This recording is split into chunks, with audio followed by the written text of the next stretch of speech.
Hey, we live, man. We live. Hey, what's up, everybody? It's Thursday. It's 5 p.m., which means it must be time for another session in the man cave talking hoops. Tell them We, why you mad, son. Tell them why this, you mad. is, this, this is your man, Polk Hoops, coming to you live once again. Want to say what's up to our co host who will not be able to do any of this without. So, special shout out to the All State PG, Corey Toom, and All State Coach Billy D. What's going on, fellas? Hey there, Coach. How y'all doing? Oh man, we good, man. We safe, we good, and we just blessed to be here, man. We happy to be here. Well, we got a we Great. got a real good show today, I'm sure. You know, we got a lot of hot button topics. So without further ado, as we do every week, we pass the ball to our all-state, all-American PG Corey Tuma. Let him take his shot. So this week's Tuma Takes, what you got for us, boss? Man, today has been a really hot topic of conversation with the player rankings, man. And you know, not to take anything away from the kids, you just kind of want to get an understanding. Everybody's entitled to their opinion on the player rankings, which we understand. But I don't think like people should reach into it to a negative manner. First, I want to say if you looked at any of the player rankings that we've done from the class of 2024 all the way down to 2021, we've only did 10 players. Bro, you started the video. Yeah, it's up. It's running. Oh, Why somebody said it's not up? I was trying to pull it up and I didn't see it. Yeah, I got it as a watch party. I want to say. You hear it? Yeah, I hear you. I'm refreshing now. So go ahead, Bob. All right, but first I want to say like with the player rankings, we broke it down into 10 players. And the class of 2024 only had 8 players, right? Correct? Correct. So obviously there's more than 10 seniors that's in the class of 2021. And my question, I hope Monty's on because Monty's one of the ones that we normally get on with some good feedback. He's not on yet, He but is. He is now. he's on. He's on now. Okay, so my question to Monty, he listed 2 players, which was Taylor and what's the other kid's name, man? Johnny Torrance. Johnny. And okay, those 2 kids are good kids. They can play ball. You know what I'm saying? But my question to Monty is, because you said we should have had them on here, of those 10 players that we listed, who were they better than? And then Billy D, coach, you rest the game. We would like to know, like who would we take out of the top 10 to move in on kids? Also had Shantae. Shantae said Marion should have been higher. Who he would have been hired in? Like who of the top? He's number 5 of that top 4. Who would you move out to put him in? Would be another good question. And then the other kids she named, I didn't even see ranked. So when we break things down for the conversation, I would like to know like what kids would you move out? Because me personally, I think the Sasser kid was top 8. I agree with you on that. And go ahead. My thing is a lot of this is based on last year and stats from over their careers. And most of those players that we have ranked have been playing varsity. It has solid varsity stats to back up, the ranking that Polk Hoops gave them. But this is all preseason. This is all gonna change. Me and Polk Hoops had a conversation about one kid I know he's gonna move up, once this season starts. So I mean, it's just somewhere to start. It should be motivation. It's not disrespect or slap in the face, but Exactly. if you average 3, 4, 5 points last year on varsity, and I guess we supposed to have a different opinion about how they play travel ball, which we haven't seen or haven't had the opportunity to see or see them in summer league. This is our prediction, based on what we've seen. And unfortunately, we haven't been able to see these kids. So we're just basing it really off of the work that they put in, the last year or the last couple of years. So, yeah, I agree. And again, the reason why I say Sassa Kid should be ranked a little higher because, earlier when Polk Hoops did a feature on him, he had a lot of schools that were interested. And with him at his size and have schools that's interested, I felt like he should have been higher than what he was. You know what I'm saying? But the rankings, are a decision of us three. You know what I'm saying? And Polk Hoops felt like he was in a position where he was, but like I agree with you, Billy D. I think he's going to be a lot higher than what is he, 9 or 10? Which one is he? 9? He's 9. Yeah, he definitely move up. Especially with the team that he plays for, he's a centerpiece for that team. Yeah. So he's going to have stats that are really, really strong, to back up, what we're predicting. But you just never know what happened. It's high school basketball. Like you can make the argument of Walt and Alvin. I think Walt is the best all-around player. Yeah. He's deserving of that. But when you look at stats, Alvin put up 20 a game. He's also an all-state player. At least he has an argument of being the top in the county. And now Alvin is moving to another team. I'm curious, is he able to put up the same production? I think, I don't know what Coach Blicher has for him, but I think he's going to be the focal point of that team. And Alvin put up 25 a game, he's going to have a strong argument of being the best player in the county this year. Very strong argument, and he's already getting the D1 offer just like Walt. So the 1 and 2 is pretty much a sealed deal. Then Diego at 3. I mean, I don't think none of us will argue Diego at 3. So not right now. He had a strong summer. Had a really strong summer. Strong summer, already got a commitment, and we talking about guys that don't have nothing on the table that we know of that hasn't been posted that people are saying should be higher than. We're talking realistic basketball. Then no, that wouldn't happen on my watch. You know what I'm saying? I would feel that 1, 2, and 3 are secure. Then the forward Jude put up 18, 19 a game last year. He got the stats to back it up. So why would somebody be better than him only because they took their team with the state? Bartow was loaded. If Frazier was all second team all conference, that's a good argument because he was second team all ledger. So it could be an argument, but looking at the stats, I mean, it wouldn't be. It's just, my thing on it is, when we kind of talked off air, is we put the rankings up. I mean, we did 10 each to be consistent. I mean, we did 8 with the freshmen, and then we kind of got beat up because I know we left off one kid. I heard left off the Winter Haven kid, the Celestine or Celestar kid. That's pretty decent. So we'll take that. But I just seen Bond made a comment. It's about a system that Walt plays in that he averaged those 14 points a game, and I'm gonna dispute that.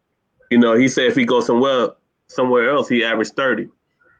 Nobody hasn't averaged 30 in the county in a long time. He didn't average 30 at Lake Wells when he took a bunch of shots. Yeah. So, I dispute that. You don't even got that mindset to put up 30. Let's be real. I had to talk with the kid. Kid don't even want to have 30. Walt is a great talent, but to say he'll go somewhere else and put 30 a game, I haven't seen that type of score here in the county in a while to put up those type of numbers where they're averaging 30 a game. Yeah, I agree. Well, I guess Monty ain't gonna respond to us, and I guess Monty, you're gonna mention your boys because they part of FTL, filling the lane, and you got your parents are kind of so you playing a good coach's role. We want to talk to you, just to kind of give you understand. It's 10 guys on there. It's about 30 to 30 seniors playing ball in Polk County, and I would just like to know who you felt was better because I feel like Sasser should be 8. Move your kid to 9, and then the kid Davion to 10 would be a legit. But I think Sasser is a legit top 8. Today, you ask me.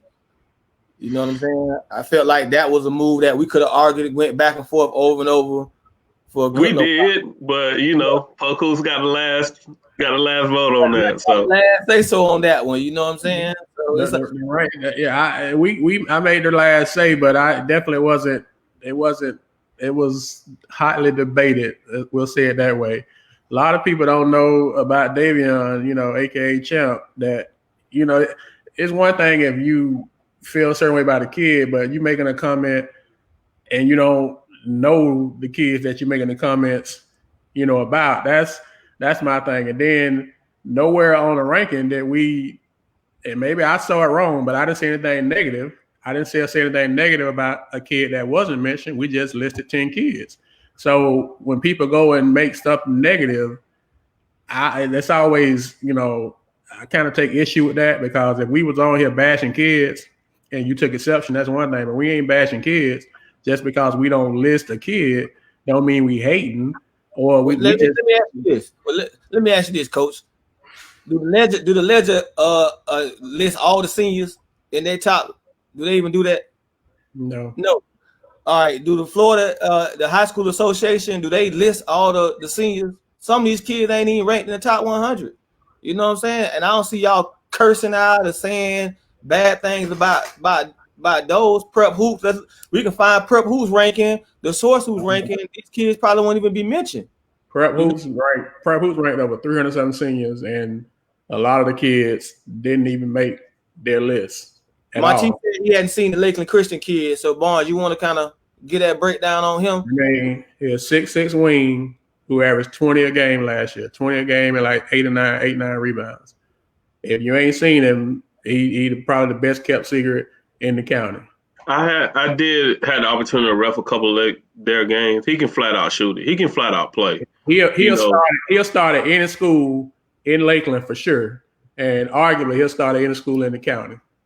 I mean, he's at Lakeland Christian, which doesn't get the type of exposure that everybody else does. Yeah, they play Santa Fe. You talk about only when they play Santa Fe, but the kid can go. He can go. It's just respect. You know what I'm saying? I'm sure he probably gave Santa Fe 10 to 15 points, 15, 20. Who knows?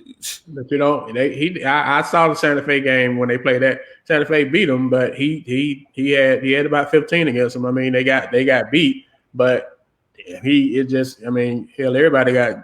Santa Fe gave it to everybody last year, so it ain't like that was something that just happened. So it's just always amazing to me that a list, and I've told you all this. I hate doing rankings. This is the problem though. Monty says who was his competition. We can ask that same question, Monty, about who FTL been playing all summer as far as competition. That ain't a fair question. Let's keep it real. Now I'm talking like who FTL been playing for, and you post stats. And some of them kids ain't putting up 20 a game. Who was that competition? We can ask those questions. You know what I'm saying? So, hey, give us those answers. I don't know who he was, but you got 3 guys that know basketball. Sean Barnes saying he's the most underrated player in the county. He can play. We'll ask Coach Blicher. He played against him. We'll ask him. So I know everybody been waiting on the hype for the day. We got our special guest, none other than Santa Fe's Coach Blicher is ready to get in. We want to get him in now because he does have some basketball training. Do want to pay respect for him. He did reach out to get on. So without further ado, Coach Blicher, how you doing there? Fantastic. Appreciate you guys having me on. Appreciate you coming on. Coach, before we get going, I want to say this on the air because I was told to make sure I do it. Reached out, my son is up at West Point and talked to him pretty much every day. And I told him this morning we was going to have Coach Blicher on. And, Coach Blicher always, when I see him, he always asks about, how you doing. And, you coached him, you was a PS teacher in elementary, 3rd grade, and still ask about him. And he said, make sure and tell Coach, he's saying, don't do it until you get on the show. Because I want to look at it. Because he watched the show. Make sure I tell Coach, thank you. He appreciates you always asking about him and checking on him. He said that means a lot to him. So, Coach, I as a dad, before even all of this, I appreciate that, because that's not something you got to do, and you're real consistent with it. And he just wanted me to make sure I say that to you, record it, so he could see it later on tonight when he checked the show out. So I appreciate so before that. before all of what people tuned in to see, I want to make sure on Polk Hoops, and we're a lot of stuff, but we believe in giving people their flowers, contrary to popular opinion and belief. Oh, okay. We believe in giving people their flowers, when they can smell them. So appreciate that, Coach. Just off the, just something different. So I let my man go ahead and jump in. BD? Oh, I thought BD was starting. You didn't have questions? Well, Coach, I'm sorry, before we start, anything you want to say, Coach, before we get started? What's up? I say we do it every coach. So anything you want to say before we get started, kind of like a quick intro, bio about yourself, just kind of people that may not know you. You touched on it already. When I came down to Florida in 2008, I was a PE teacher. I just finished playing basketball at a NAI school up in Michigan after playing for a really successful high school coach. And to be honest, I was kind of burned out on basketball. I was just ready to start my teaching career. And luckily, I was blessed to have a principal that said, do what you need to do to press into these young people. And she let me have after school programs. And that's where I met CJ, Nick Giles, a bunch of other outstanding young men, built that relationship that have lasted for the years. And then eventually I just got into training kids, and that somehow led into high school coaching. It's crazy how little respect or little pay high school coaches in general get down here. I just wish parents understood that. And it's not my parents. I've been blessed with a small group of parents for the last couple of years that have unbelievable relationship with. But you hear about these other public school coaches and the parents that are talking about them. And I'm just like, guys, chill out. These people are working their butts off for peanuts. But I'm blessed to be in a good situation over at Santa Fe. We have great administration support, and luckily great kids too. So it's a lot of fun. I appreciate you guys, what you guys are doing. This up in Michigan, I remember when I was in high school, we had a guy that would do random talks, and it was sometimes be in the paper, but he had it was starting to go on message boards on mlive.com and stuff like that. And we would talk, it would just get back and forth, kind of like how it gets in the comments. And it was so much fun for us high schoolers regardless. And I just love that we're starting to do that for our high school guys, because that's what this is all about. It's make the experience great for the kids, and hopefully they'll work harder, and preschool is the ultimate goal. Exactly. I appreciate you, Coach. Well, Coach, man, you're on the hot seat right now. Yep. And let's go. The first question that the world want to know is you recruiting, Coach? I don't use that R word, and I don't do that. Because we see you got a lot of things going on. You got Trey from Lakeland. Then you got the breaking news. You got the second, or probably the best player. You can go back and forth however you want it. They come all the way from Sebring, and the word's been going around. So we want to ask you. You tell it how it is. I don't ask Eric, Coach E, was he recruit? I ask them all. Yep. So the question is you say you're not recruiting? I have never reached out to a kid. I've never reached out to a parent. If parents want to call me, I refer them right to the office, and they get the process going. I'm never going to turn a kid away, just like I know Coach McGriff's not turning KP away, not turning Dewberry away, not turning Walt away. I know that's just not how this works. And for whatever reason that they seem fit, that Santa Fe is best for them, awesome. But at the same time, if Santa Fe is not best for them, young man JT Taylor, 2 years ago, wanted to play football in college, transferred to Lakeland after being my sixth man this whole year. I support him. I was at those games cheering for him. I was texting him, hey, keep going. You're supposed to turn them away. If they knocking at your door, you got to open that door up and welcome them in, because if you don't do it, somebody else going to take them and take them with warm hands. So if that's the case, hey, it is what it is. And, I don't know if you saw the show a couple weeks ago. We know that Trey, you've worked with Trey since 5th or 6th grade, from my understanding. Yep. So to us, I mean, really, I even said I don't call that recruiting, because that's been your kid. It's just a relationship. Like anything else. Parents trust the adults that have been in their kids' lives for any extended period of time. and you want the best fit for your child. And this isn't a knock on Lakeland. They poured into him for the last 2 years.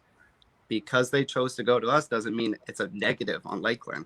So what makes it the best fit? Like, the kid, what makes it the best fit? When you say that word, and to be honest, with every kid, you would have to ask them, because there's very personal reasons for each kid, and I don't really dive into that.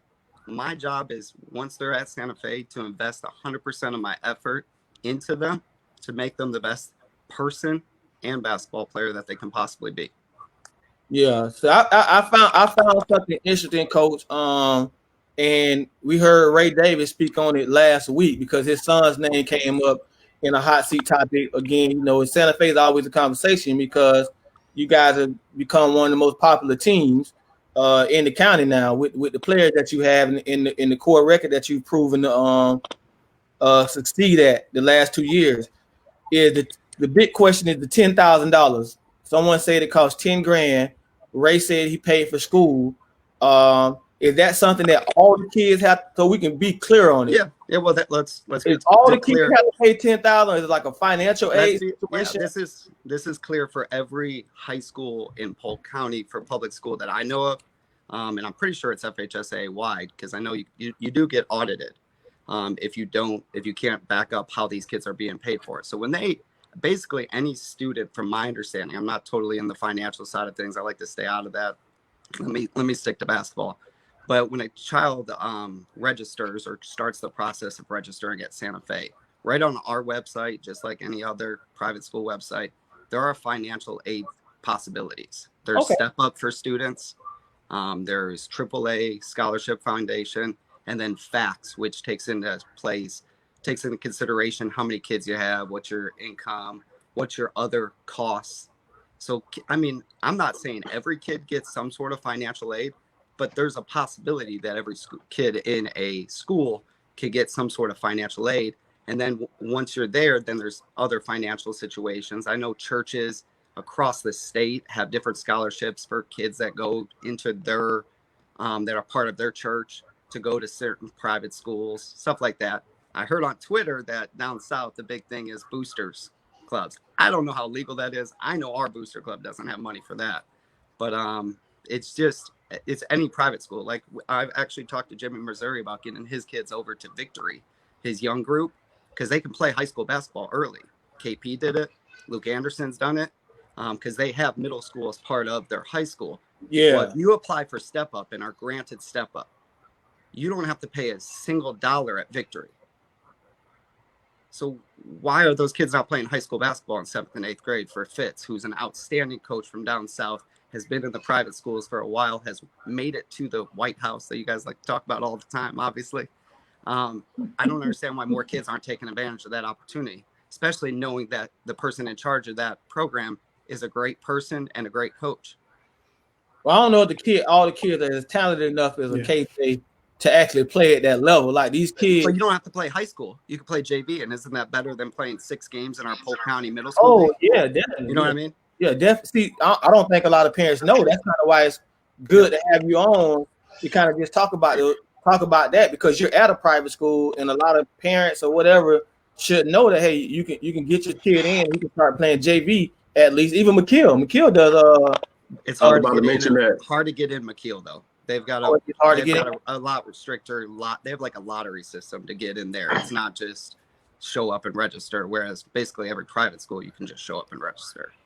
They don't put caps. Yeah, I mean, I got a couple more questions that just for everybody to have answer to, because I'm very vocal. I'm sure the words got back to you. I asked a lot of questions. Words got back to me. I'm busy on Thursday nights, but I'm as soon as I get home at 10:30. Oh, okay. I'm replaying it. I'm listening to you. I might get fired up a few times listening to you, but I'm listening. So even with the $10,000, and that we know now that it's financial aid, ways to get money out there. The group and you don't have to answer this. You know what I'm saying? If you don't, because this is the kids, it's just a question that needs to be asked, and then you don't have to get into detail if you want to. If you do. Like the group you had last year, that was a special core group, you know what I'm saying? And if those kids even been in that situation a bit at school, we know that at some point it was marketed that they had quite a few offers on the table. Never offers. They Never were offers. so it said interest. It said interest right on it. Gotcha. So that's why the question was going to be, why did they choose JUCO and not take any offers that was on the table? Totally reasonable question. Obviously, I think the one thing you guys haven't touched on with the recruiting process over the last year is COVID lockdown.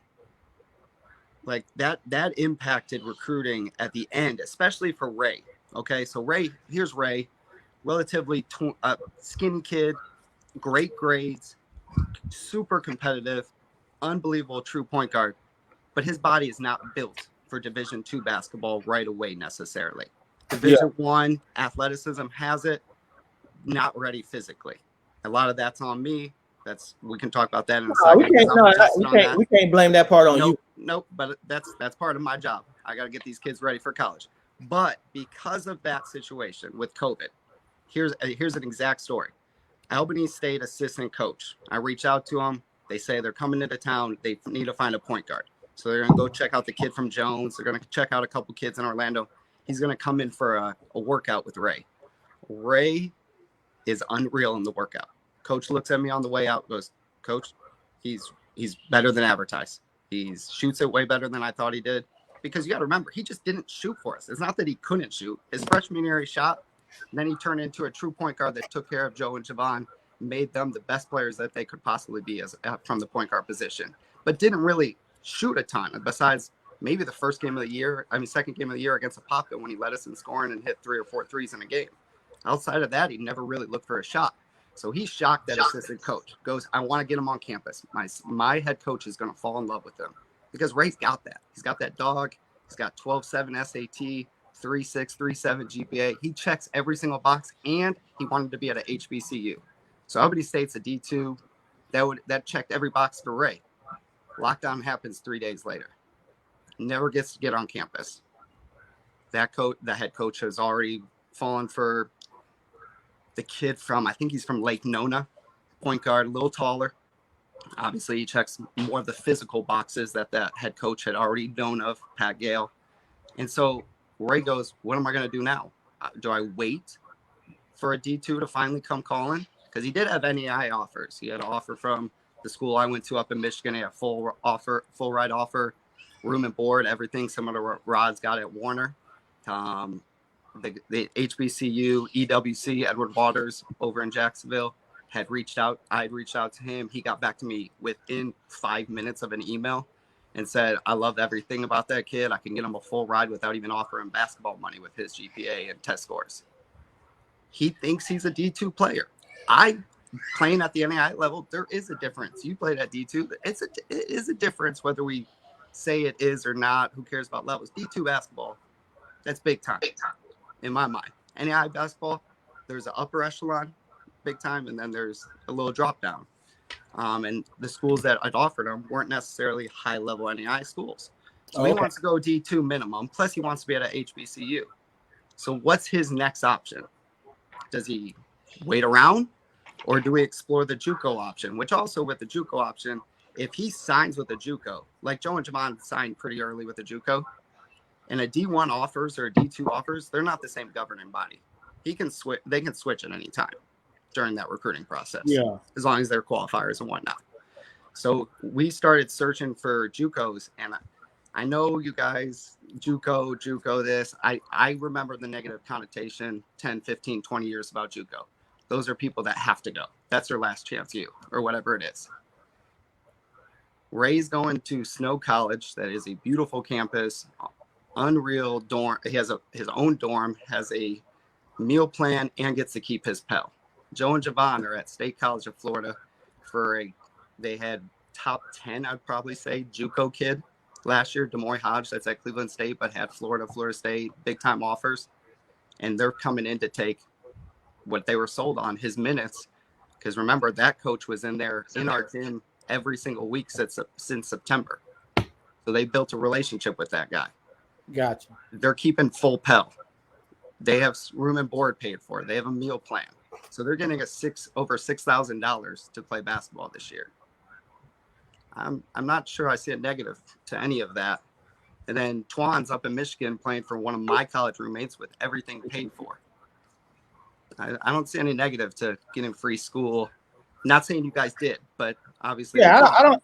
I don't think it's a negative to it. It just maybe we read it wrong. I mean, you look at the opportunity that we saw in front of it, and like you said, it was just interest. It was just interest. They wasn't getting the offers. Then the best route is to go ahead and go junior college so you can develop and maybe get up to the Division I level that you dream about doing. You know what I'm saying? But I mean, maybe I don't know about you guys. Did y'all? I just saw it that way. I didn't look at it. I went through my social media to make sure I didn't put offers because that would have been a bad look.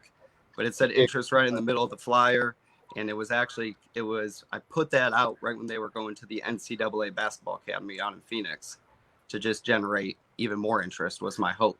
And that was an awesome situation for the kids out west. Our Florida kids didn't gain anything from that situation. Janai Broom didn't get an offer. Our Mr. Florida didn't get a single offer from out there, even though I thought he was the best kid, Isaiah Adams, out at the NCAA basketball because I actually went to it as Javon's guardian because nobody could go with him at the time. So, Coach, like we asked a couple of college coaches that have been on the show, and we asked, just their opinion of it as far as interest and offers and posting them and keeping them. And I'm glad you kind of, talked about why you did it. You kind of did it to kind of market it. But the thing is, sometimes people see the logo and they don't see the word. And it's nothing against you or even the kid. Like, and I think that's kind of where the hype got, where you saw the flyer and it showed all these schools, and then they end up, like you said, at JUCO. With us, the thing is, if a kid is getting school paid for free and they're getting a chance to continue to play basketball, if that's what they want to do, then it's never going to be a negative, or it's never going to be a knock for us. But we just, on here, we I mean, like Tuma said, we're asking the questions. We're asking the tough questions. And I don't know if they're really tough, but we're just asking questions that people maybe talk about or want to talk about, or maybe not scared to ask, I guess, or scared to ask us, for whatever the case may be, just so everybody has an understanding. And we don't always agree. Even you listen to the shows, we us three, we don't always agree. But our thing is, we're always just trying to, make sure we got the best kind of information that we're putting out there. And even then, people still look at it as a negative. People still get upset. That's just the nature of people. Everybody's not going to agree with it. So you kind of spoke about it a minute ago. You talked about down south. You talked about the White House, which we talk about a lot. So last year, Coach, I don't think you're going to make it. Last year, you was one game away. First of all, congrats on a great season last year. Number one team in the state pretty much the whole season, which was very impressive. But you guys got to the regional finals and you got knocked out. So what is it going to take? What is it going to take to take that next step? Because more than likely it's going to be a team from down south you're going to end up playing. And what is it going to take that next step to get to the White House? Because you're a competitive guy. So clearly that's the goal. The goal of everybody is to develop kids, but we also, they keep score, so we're trying to win. So what is it that you think is going to be the take for Santa Fe to take the next step to get to the White House past the regional finals? I mean, to be honest, if you would have told me we would have got for this upcoming year, we're talking down south teams. And I don't know if either of you guys were at that Calvary Christian game, but they were loaded too. Down south's always going to be loaded. Why did those kids from Northeast just transfer to Orlando, though? Did you heard that, right? The Twins and Wesley Cardette and J.J. Harris. Oh, to West Oaks. All went to West Oaks. The AAU coach up there. The AAU coach there. Obvious. And part of, but their AAU coach was up there last year too. Yeah, but I'm sure they listed as part of the concerns of Broward County. They're not doing anything down there. Not saying we're going to get away from them, we're going to escape. I'm just saying we're not allowed to do that. They're not allowed to do workouts and everything. So the last thing I'm going to be concerned about is a team down south right now when I'm going to be playing in 2 weeks or 3 weeks in fall league or a fall showcase. Let's see how my team plays together right now. I've got some baby steps first to get them together. And yes, super talented Alvin. Trey is ready to go. Johnny and Corey are going to be great senior leadership and so tough and just what you need to win games. But we got to see if these guys can really gel. They talked about it in the comments, and it's a real question. Do these guys play together? Because you guys have talked about it a lot. That 2020 group played together since 6th grade with OJ, which I think he deserves a ton of credit for getting those kids on a basketball court to begin with, because Javon wasn't playing basketball in 6th and 5th grade. He got on a basketball court in 6th grade. Joe's mom's dragging him out there to every practice. So shout out to those two for doing what they did to invest in those young men to get them to where they got to before high school. Shout out to Billy D for teaching Joe how to play some defense, right? I got you, Billy D. I know you needed that. But we got to figure out who we are. Can we play together? And then maybe down the road, I'll start worrying about what it takes to get to the White House. But I've always said this, first and foremost, I've got 4 seniors. If they want to play in school, that's my first job. And like I said about Ray, I didn't get them physically ready. I've got a personal trainer that's putting together my workout plan. I got to get on Bartow and McGriff's level when it comes to plyometrics and weightlifting for my guys. We'll be starting that here in the next week. We'll be physically ready. We'll be basketball skills-wise ready. Are we tough enough? I thought we were tough enough last year. I think we were tough enough. And then a team shoots 68% against you in a game and knocks your teeth out. And that's kind of basketball. That's sports in general. We just didn't have it that night. Well, Coach, I don't know if you can take the inches of it, but Coach Gordon Gibbons, a legend defensive coach, he does 3-day clinics. And he'll travel down to actually work out with any coaches. So if that's something that can help you, it's something McGriff probably took in his system. Billy D took it in, I'm sure. And you're a Polk County guy, so there's no holding back from getting that opportunity. That door is always open for someone to reach out to Coach Gibbons to come down here and kind of give you some knowledge, that Polk County knowledge that you probably have missing. Not saying you're not doing a great job, but we do all have opinions on different matters. But Coach Gibbons could be a great asset to you, like absolutely contact, get in touch with, and come down for a clinic. You'll be amazed on how much you can learn from the great Coach G. Absolutely. Well, Coach, you just kind of talked about it, and so I want to give you a chance if you want to, because this is also kind of been some people don't know, and so it becomes when people don't know, they make assumptions, and normally the assumption is probably not the most positive.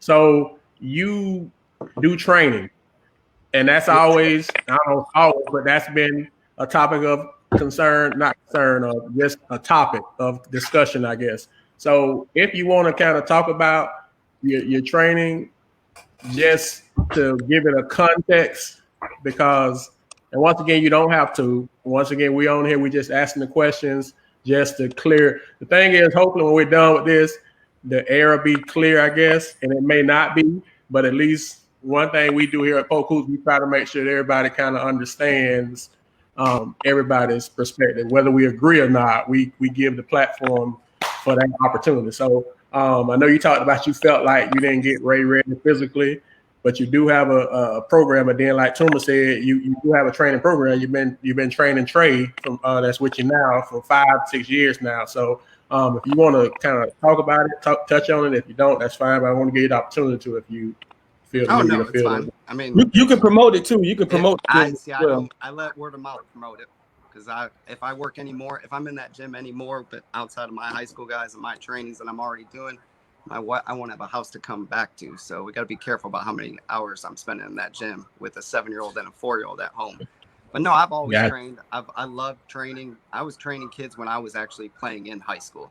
I had younger kids that would come through our Saturday morning league and come through our summer camps, or be in my neighborhood, and their parents would say, "Hey, you're on the varsity team. Can you train my guys or my son?" And I'm sure, why not? So it's been Corey's the man of the ultimate side hustle. That's just been my side hustle for a long time. Is I love I love the work. I mean, I'm a PE teacher. I did elementary for 7 years. Building blocks and seeing progress over time. I mean, even with Joe, like when Joe came to me his sophomore year, this is what I heard. Joe is a dunker. He'll never be a basketball player. Well, he's kind of looks like a basketball player now, and a lot of that is him. But I feel like I helped him along the way get to the point that he needed to get to.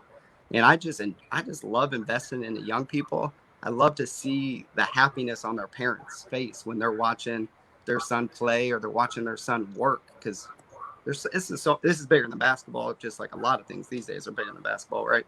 But just seeing them have to put in the work, and it's not just my trainings. It's if they don't train between my trainings, if they don't put in that work between my work, they don't get better.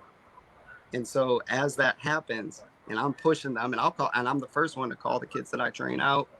You're obviously not working. You're wasting mom and dad's money. Let's make sure we just stop training, and you can just go back to just having fun with this game and not worrying about trainings, because I'm not going to steal money from moms and dads. That's just not worth it.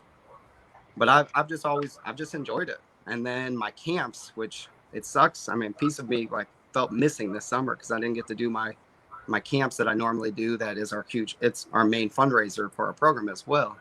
But I just enjoy that. I love that. I love seeing my high school guys in the camp with the young kids, teaching them. I love seeing when Jimmy brought his fire kids, and I got CJ playing one-on-one with Ray, modern day fire versus past fire. Like stuff like that is fun. And this is a game. So I like to have fun with this. Shout out to the Lakeland Fire. Shout out to Jim, Missouri. Coach Billy B, you got Coach, I anything, have a question. You just made a comment about things being bigger than basketball. Right now, we're facing a lot of things with race relations, police brutality.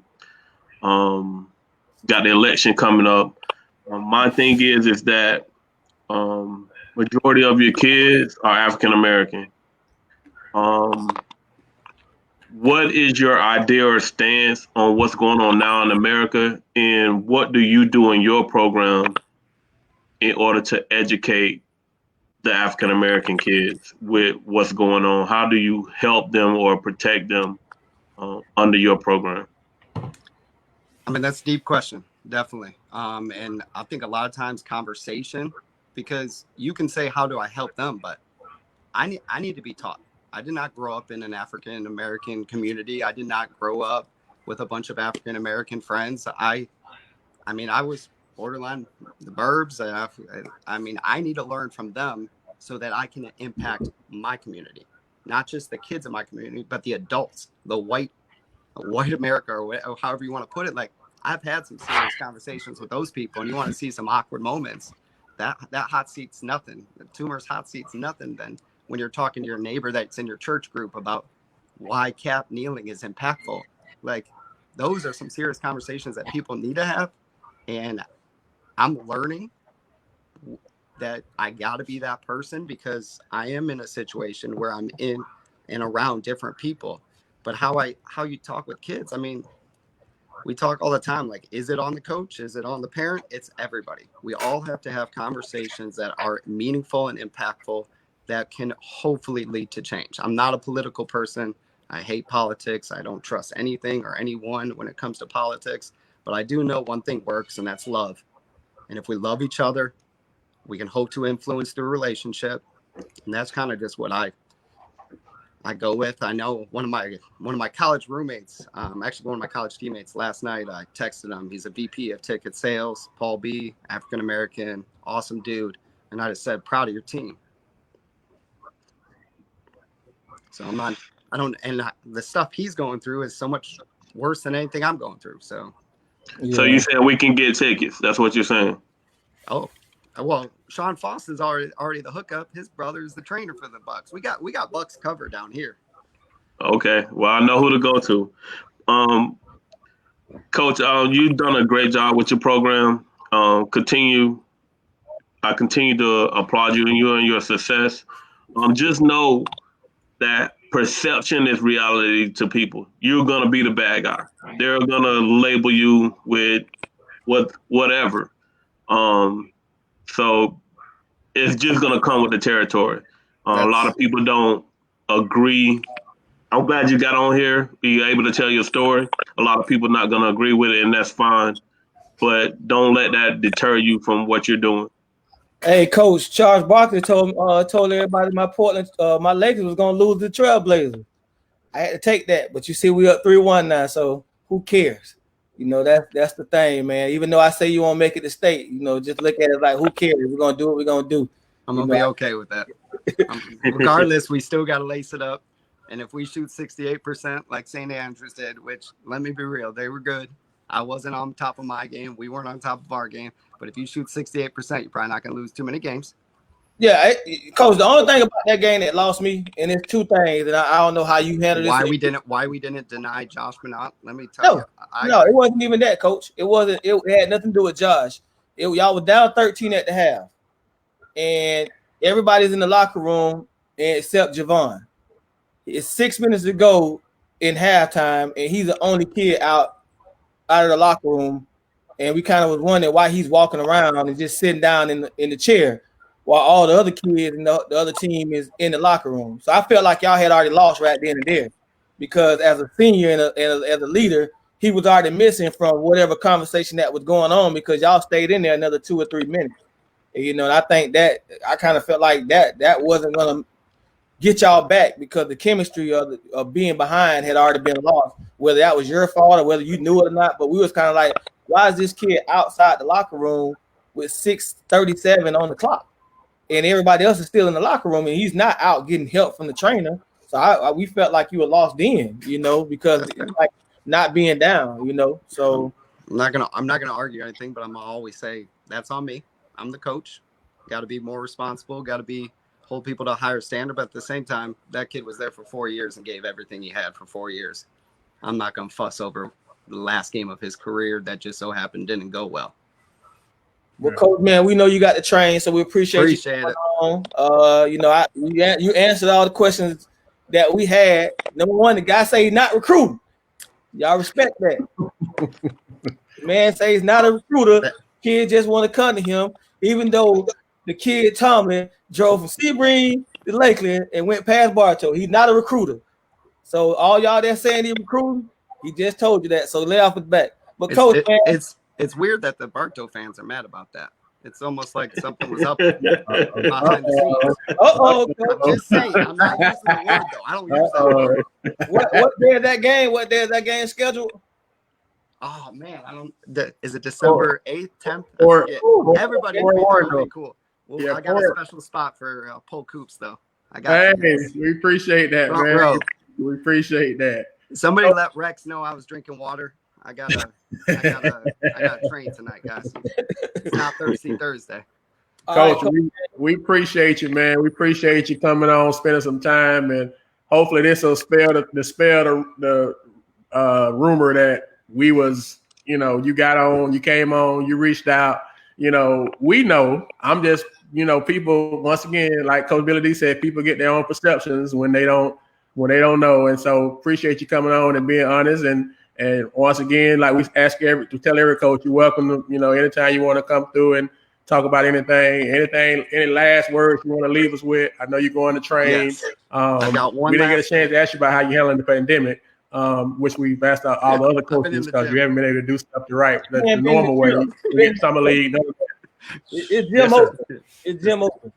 Gym's been open for a minute. Last thing, I do think you guys need a second sponsor.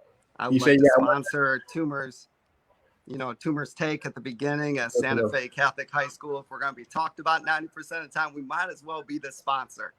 Let us be the sponsor. You send over the invoice. I got you guys. All right, we're going to send that invoice, and I'm going to keep talking about Santa Fe, Coach. Send it over. If they're not talking about you, you're not doing anything. No offense, McKeel and other schools. Just kidding. Appreciate you guys. All right, Coach, man, it's good talking to you. Rest after training. I gotta go get some future Hawks in the gym. All right, Coach. You have a good one. All right, man. We're gonna move before we get to other topics. I want to bring on Miss Taylor Payne, because we had her waiting for a while. We didn't think Coach Blicher keep us that long with his training, but it was good to have that. We'll come back to have a conversation about it. So without further ado, Miss Taylor, how you doing? Your phone is on mute. Oh, sorry about that. How you guys doing? Well, and you? Sorry we kept Doing you pretty so good. long. We had a real good, interesting conversation with a local coach that we didn't think it'd go that long because of training. But hey, we know you're the Polk County resident, and now you're a coach. Can you tell everybody a little bit about you? So I am Bartow alumni. I graduated in 2012. Um, and it's just funny how I ended up at the school that's still orange and blue. So I guess orange and blue forever in my veins. This is going to be my 4th season with FMU as an assistant coach. And when I tell you the journey has been, whew, it's been amazing. It's definitely been a blessing for sure. Gotcha. As a college coach, what's the difference from you being a basketball player to coaching now? Like, what has the transition been like for you? Um, well, I will say, to be very, very honest, I thought all of my coaches I've had were crazy. I didn't understand half the things that they're telling us to do. I didn't understand half the things that the reason why they did things until I crossed over to the dark side. Um, Once I crossed over and I realized there's so many things like behind the scenes that you don't even know that is happening. Um, I actually had an understanding and a more, I guess, an eye-opening moment. One thing that I can take away is for sure is the player to coach insight. That's one attribute that I definitely bring to the team. This past 4 years, just me kind of being a little bit closer to age with these young adults.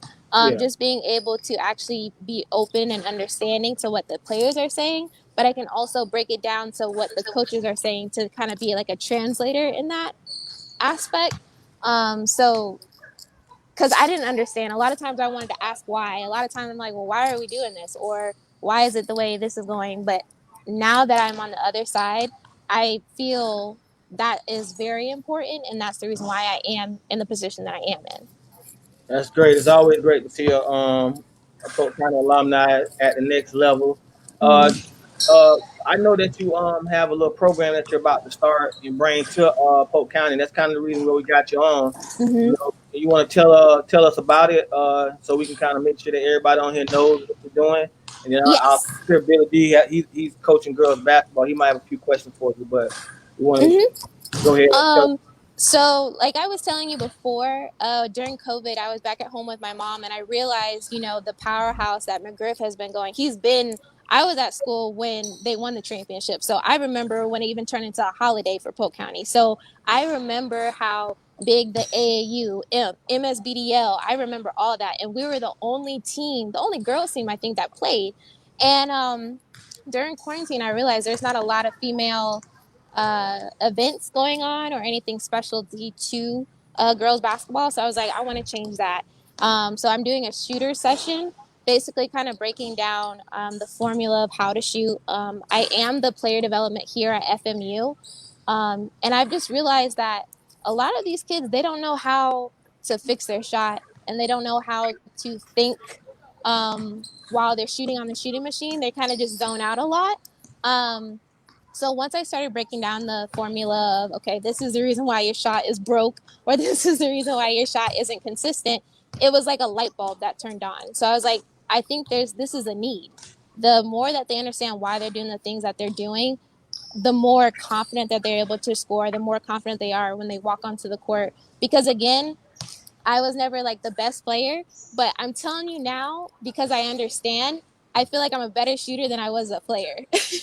So I have more confidence in my shot than I did as a player, because I wish somebody broke it down the way, I've been picking it up from my years coaching. So Gotcha. When is the event going to take place? the event is going to be September 5th at Bartow High School. And there's different sessions. I know the first session's at 12:30. All of the sessions are going to be an hour and a half. And because that we are kind of focusing on the individual shot, we're minimizing the sessions to only 15 people max. So we can definitely get quality time with each person's shot and how to analyze and how to build a consistent shot.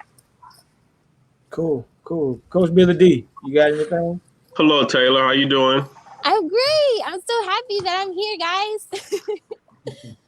Well, when you was in school, I was coaching the Lake Wells boys, and I Mhm. eventually made the transition over to Winter Haven, their girls program. Mhm. My question is, what are your plans to recruit Polk County?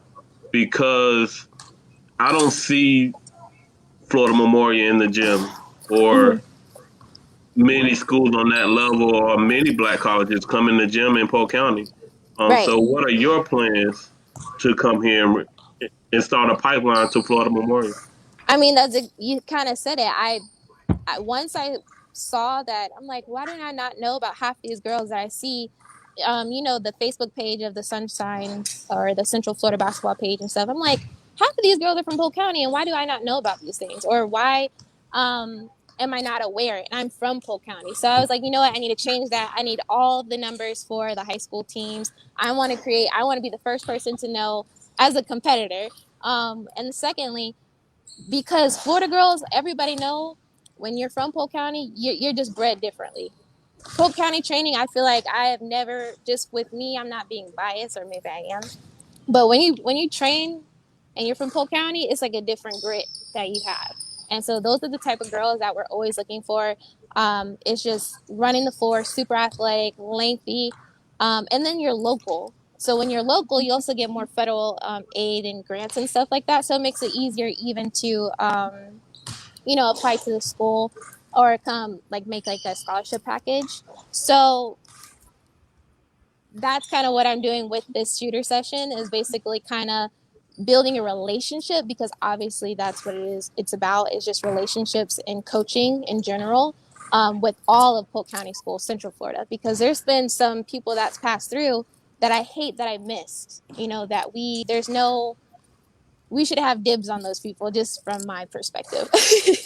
No, with the shooting session, that can be a door that you can open up. Mm, Kind of get more, and you're from Polk County, so take that as a tool to kind mm. of make whatever move you make. Poke Hoops, you got any questions for us? Hey, how you doing, Coach Payne? I guess we got to call you Coach Payne to make it official. Thank you No. for thank you thank you for coming on the show.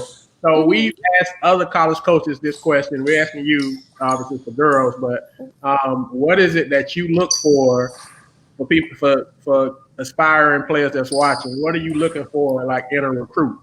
Like Um, what is it? And then also, how important is the circuit? I know it's different for girls as mhm. opposed to you getting in the gym when you're trying to recruit a player. How is that for you?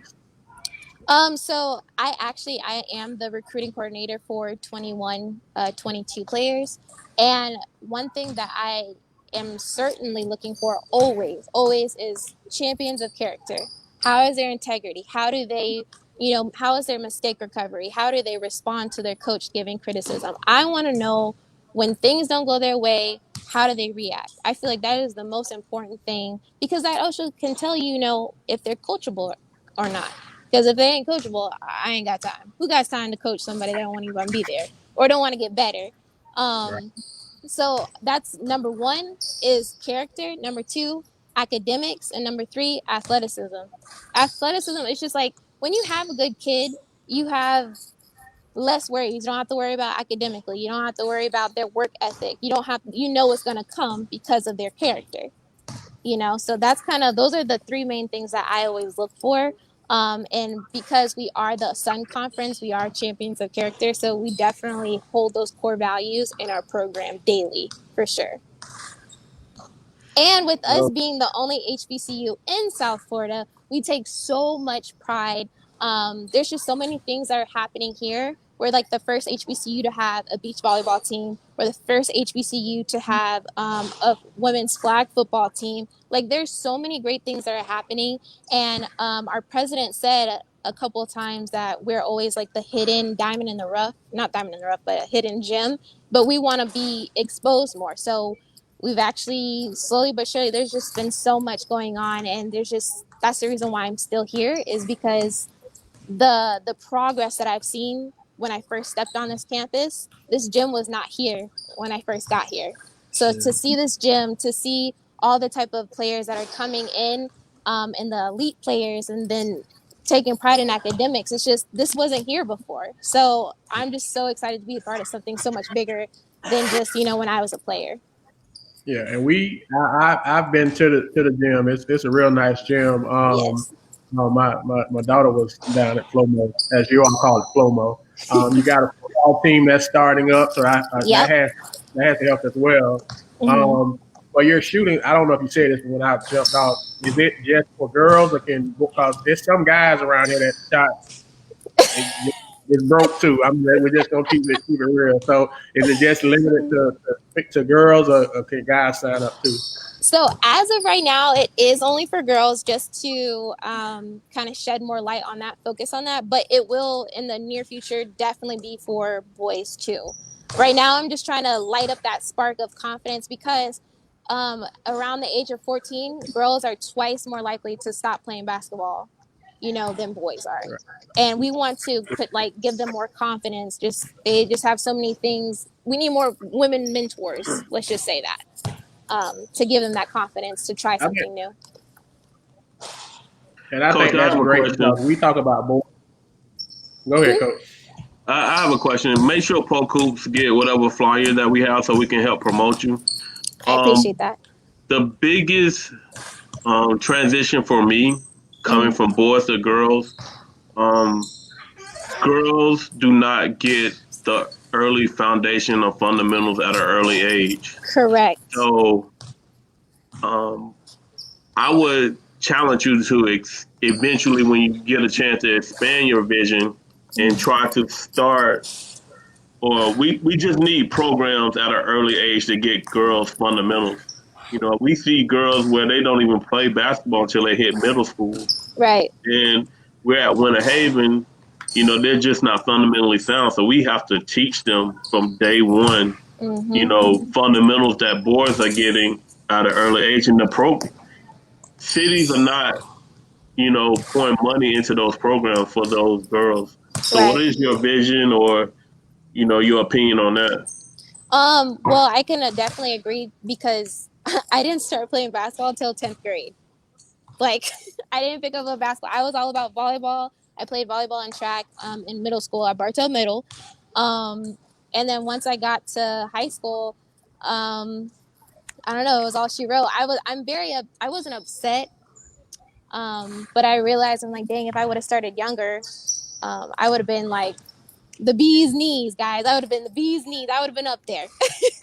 But that's definitely something that I want to do. That's why I'm trying to get. Right now, it's hard because I've been trying to get in contact with all the middle school coaches, but I haven't even received any type of feedback.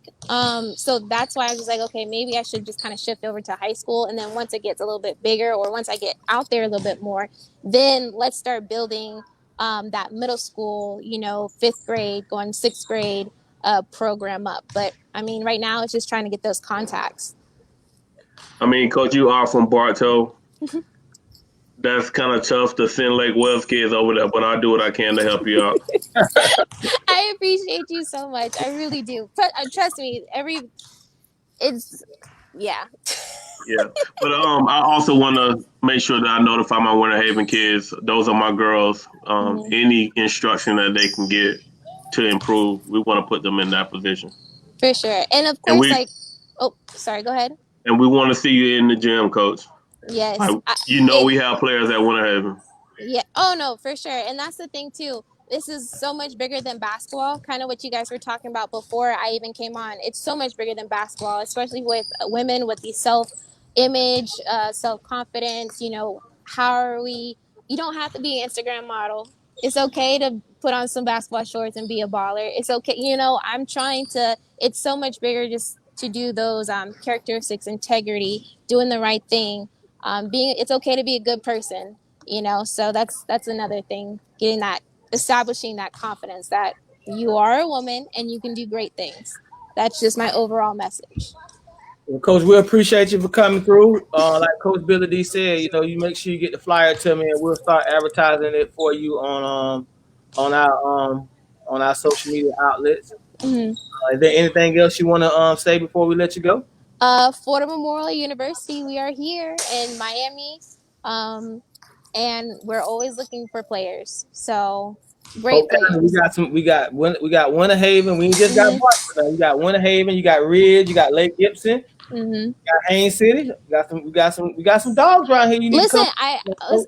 I'm already on top of it because I already got all of those coaches, and I said, listen, lock me in, create a pipeline. I mean what I say, and I say what I mean. And just that's Polk County in my heart, and I definitely gonna hold to it for sure. All right. Well, we appreciate you, man. You're welcome to come back anytime. You know. Thank you guys. I really appreciate it. You guys have a good evening. All right. You too. All right. Man, she might be ideal when we try to put this coaching clinic together. Oh yeah, definitely be a good look. Get her. Definitely. She'll definitely be open for it too, man. She's trying to do some good things. So, Yeah, what do you good. guys feel about Blicher, man? That was a good conversation there, man. Y'all was kind of quiet on me right there. Well, you completely took over, so we just let you have your way. I just had the questions to ask, man. The people want to know. If they want to know, I'm gonna ask them, man. I mean, I mean, in the comments, he a lot of folks felt like he answered them. He didn't run from any question, and so I mean, it hopefully, and it probably won't, but hopefully it'll answer some questions. And like Coach Billy D said, even after that, you still gonna have people that's gonna have their own opinion of it. They're not gonna agree with what he said, but all he can do is, speak his piece on and speak his truth to his the method to his madness, and that's what he did. So I mean, you gotta respect him that he came on. He came on. We didn't force him. We didn't run him down. He reached out and asked could he come on, and of course we ain't turning no coaches down that want to come on. And so I thought he handled himself. I thought it was a great interview, but I think he has a bigger challenge. He has a real big challenge over there. Like I said, he got to make those kids gel. He's got to find out if he got to change his system or what fits them. He has no clue. He has all that talent and got to figure out in a short amount of time on how to put it together. And, I think he playing Bartow kind of early. I wouldn't have played him that early. I probably would have waited later until I can get some games up under me. But he's got a big challenge over there. What'd you say, Tuma? But I think I think he gonna be home, and I think they played about the same time last year, so I think that's the kind of the home and home. So they played early December last year too in Bartow. But the thing is, he had rated them for years, though. You know what I'm saying? Those kids was playing together for years. This is a whole totally different team. But Jordan and Mark, they don't be adding full court at trade the point guard full court. I know at least two guys. I know Trey battle tested, and right now on paper, Bartow got nothing to guard Alvin. So no disrespect. Whoa, where you get that from? I thought they had something. Who they got that can guard Alvin? I ain't saying guard, but I thought they had a 6'4" guy.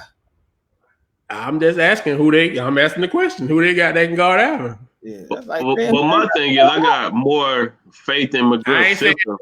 It's going to be a team. But I'm saying who they got. It's not going to be an individual. It's going to be a team effort. You know how McGriff. He's up under the giving tree. I'm gonna tell McGriff to wear them Jordans and that blue vest and them Jordans. And you gonna see wear that at home. He don't wear that on the road. That's the only team beat him last year. That's the only team knocked him off last year. He went 30-something. He don't wear the J's on the road. He wear them at the house. Who beat him last year? Santa Fe. All right, you better put them jumpers. You better put them J's on. Show them kids so. Hey, I just like I said, he battle tested, but I mean I'm not saying I think that Blicher. I don't know if y'all caught it, but Blicher saying in a couple of weeks he going to a showcase. There ain't nobody else around here talking about playing in a couple of weeks, so he gonna get him out there and see what he got. So that's not very smart. True. You roll out the balls and see how they run around together. McGriff's gonna find a way to play. He's gonna find a way to get his kids in the gym. So I'm pretty sure that Santa Fe is not gonna be the only one playing. But it's gonna be interesting. Like I said, he got a big feat ahead of him, and he's gonna have to get. They're gonna have to gel well. They got to gel fast. You know what I'm saying? They might struggle out of the gate. You just never know. I think Santa Fe will be better in January than they will be coming out the gate. So if you're gonna get them, you better get them early.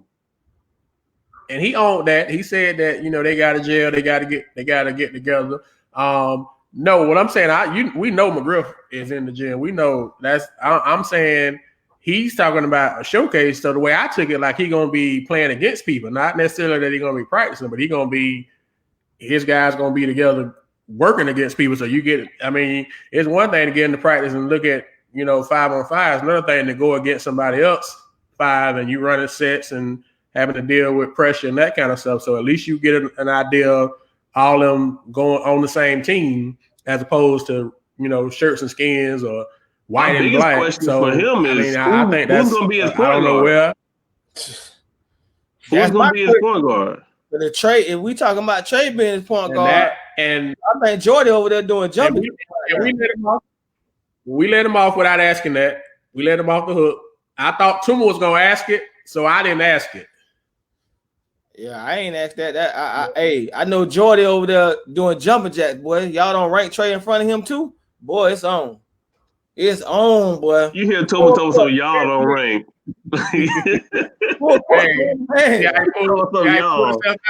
Yeah, no input. Good, no.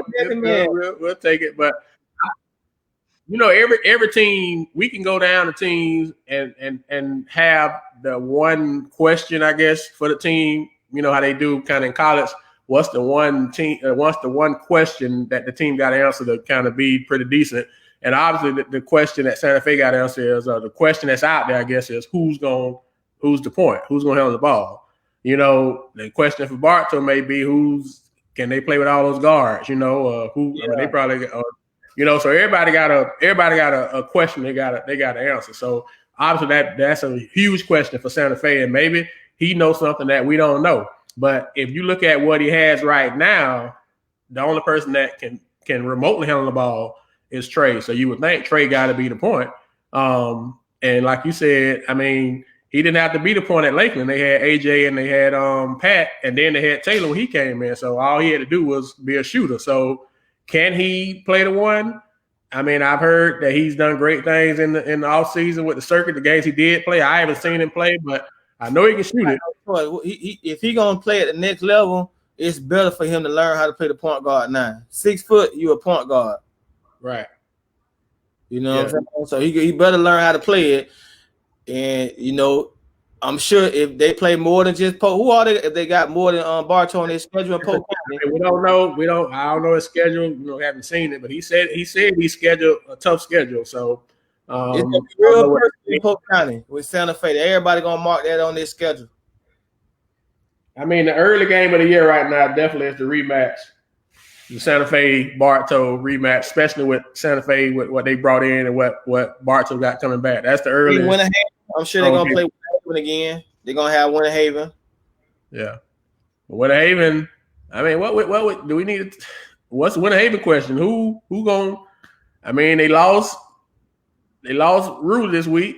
Discovery all of a sudden jumped in the portal. We hadn't talked about the Yeah, what Wheeland's doing over there? What do you got going? Thanks, man. Hey, the question of the week that I got was, where is Winter Haven Christian? Wheeland's bringing in this kid that averaged 27 a game, and where is that? Winter Haven Christian, man. I'm like, what? I didn't even know it was a school called Winter Haven Christian. We got that question a lot, and so he feel pretty good about him because he put a Discovery shirt on him, took a picture of him, and put it on social media. So he feel pretty good about him. So, but with Winter Haven, they lost Rue. So now you went from 6'5" with Rue, 6'7" with Dylan James, 6'5" with Salazar last year, and 6'5" with Howard. So you lost all of that. So all you got left, they got 4 good guards. Well, I guess if you count the Salazar kid, I guess he's 5. But and what's tough? What's going to be tough about that? Then he gonna get them boys after football season, so he ain't gonna even have the time that most of everybody else. They're gonna be right. Just found out Tuesday that Roe. You probably knew this already, Billy D, but Roe playing football, and Roe gonna be starting running back. So the starting point guard is the starting running back, and the starting two guard is the starting quarterback. So you're not gonna have your whole backcourt. You already didn't have them for the summer, and now you're not gonna have them for the fall because they out there playing football. So yeah, that's gonna be very interesting. I talked to McGriff, and he is taking a page on what I did in 2012. Basically, he's pushing his season back because he has some kids that's playing football too. You just don't want to go in the season with, with all your weapons. I remember in 2012, we went to the City of Palms. We only played 2 games. That's because I had 8 kids that played football. Oh, wow. So we made the playoffs every year. So I pushed my season back all the way to December. When we got back in January, we was playing 3 games a week. Now, Bartow football ain't finna win nothing, man. I can tell you for a fact when I coached at Lakeland with Collins, that was our whole deal. We didn't play no games before Thanksgiving. Exactly. Because we knew we weren't gonna have the guys for the first 3 weeks. So we played the tip-off classic, and then we didn't play again for the next. So in January we were playing four games a week. Exactly. So I mean, but at Thanksgiving we got so much better because all we did was practice. We just practiced. It was so much better. We got better so much because we practiced. And McGriff, I know McGriff is doing that this year, and Woodside might have to look at that. If not, he's gonna be playing a good amount of games without his kids. And I hear you about Bartow football, but Bartow football, they basically 1 play away from making the playoffs last year. You know what I'm saying? There was 1 play away. Something happened on the goal line against Winter Haven, and if they get in, basically they're the district champion. They go to the playoffs. Yeah, so they 1 game away from going to the playoffs. It was a game. The year before Bartow was 0-10. Was it the year before? Yes, it was the year before. They got Tate over there now. Tate done now. Tate came in, and Tate do a pretty good job, man. Yeah, I remember 0-10. I don't remember the playoffs. My bad. They flexing on social media with their Florida Gator uniforms on, so they feeling pretty good about football right now. They got at least 2 kids I know of, Dathan and Jordan play football. So Dathan is his only size right now. So it'd be looking like Winter Haven if he go out there and play without Dathan right now. Yeah, that's my bad. I just remember 0-10. I ain't, so it's hard for me to remember anything else. 0-10, man. But that's good. Coach Tate over there. Coach Tate, that was about earlier. Coach Tate was hot about the recruiting. I mean, he was mad about people taking the Bartow kids. So shout out to Coach Tate. Yeah, Coach Tate built the program over there, long the kids stay. Yeah, he was able to keep him because we know that at least one. We know Jordan was knocking on his door from a football standpoint. So a couple people was knocking, so he's still there. So I guess he won that battle. He was able to. So I found out today that Dodge resigned from Ridge as a football coach. Already? Yes. He just got there. This is my thing on that, man. I just heard that too.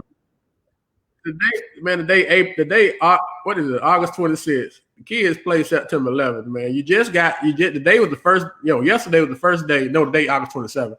Yesterday was the first day they can go out there and practice. Man, they played. I know Kathleen is smiling right now. I know Kathleen Red Devil smiling right now that they didn't take him and give him that job. Can you imagine he'd have walked out that door on Kathleen right now? And they play Kathleen first. Oh. Play Kathleen first. Yeah, they play Kathleen first. I feel bad for the kids because now you got somebody new got to come in there and you ain't got but 8 practices and you got to go out there and play. Man, yeah, that's tough, man. And do they the interim principal over there? So they're gonna probably just move the offensive coordinator or something because man, that's tough, man. And we don't know. We don't know why he stepped down. It could have been personal. It could have been something he had no choice. But we do know he did step down. And so, regardless of the situation behind it, them kids got 8 days to get ready to play a game, and they got to bring in somebody new. So that's we got Shantae Carl. I hope she's still on because I wanted to ask her the question that we was talking about earlier on the player rankings, and that was who she think Amarion should move into over and why of that top 4 group. You had Walt number 1 and Alvin number 2 and Diego number 3, which is pretty much locked and loaded. And then you had Jude at number 4. Which one of those, how far she thought they should move up would be an interesting response. Read some of these comments. So we back on the if she jump in, we'll go back to the rankings. 2021 was the day, which it was kind of the biggest conversation was 21 and I guess 24. But what's you all's take? Because everybody know that I guess Polk Hoops is the final say, but what is y'all overall? I thought it was good. Take away from the rankings, all 4 of them. 21 through 24. I thought it was really good. If you have anything, I thought it was really good. Minus the Sassa kid should have been higher. I think the Sassa kid should have been higher. I still don't understand why he wasn't in the top 8 over the 2 that you had. I think in the it was a kid mentioned in the 20 in it was a conversation about the 23. But I thought that was I ain't have a problem with that. The freshman group I really don't even know other than the Hardy kid. I thought the Hardy and Bartow kid were definitely the top 2, and then Wilcox was number 3. The rest of them the top 4 because Sessoms was definitely in the top 4. Those 4 was locked and loaded. That junior class, other than Trey and the 1 and 2, I don't that can be either way. For me, most of them guys were JV players or something, right? There was some varsity guy. Kobe D, any reaction on the 21 today? I think this was the most over a consensus that we could agree on, and we usually don't. Everybody don't realize how much sidebar we have on a daily basis. Debating about some of these issues, some of these topics. But today was the most solid one out of all of them. Pretty much everybody's where they want to be or where they're supposed to be as of right now. I do expect it to change. I do expect it to change once we start playing. Now, I actually agree with Toomer. Think Parker should have been higher because he actually put in work last year at Hardy, but he's not known, to Polk and to Polk as a whole. So, people argue that. But, I was fortunate enough to watch him play a couple times. I actually reffed the game. And the kid is legit. But, but he had stats last year. The Marion Frazier kid is special for Bartow. I actually think he's the one that make everything go. He's so tough. He can guard multiple positions. He can play multiple positions. He's like the Swiss Army knife. I think that's a compliment that where you put him at. I got one for you. Cobb, Miss Cobb said Diego should probably move down. She didn't want to say his name, but when they're in the top 10, you're not saying nothing bad about the top 10 kids. I don't want to take it as that. They all deserve to be in that top 10. We all agree on that. They are the top 10 players in the senior class. I don't agree with Diego moving down from 3. Them top 3, they got offers. So, I don't know Frazier's situation. Do you guys think he's a legit college basketball player, or he's just a great high school basketball teammate?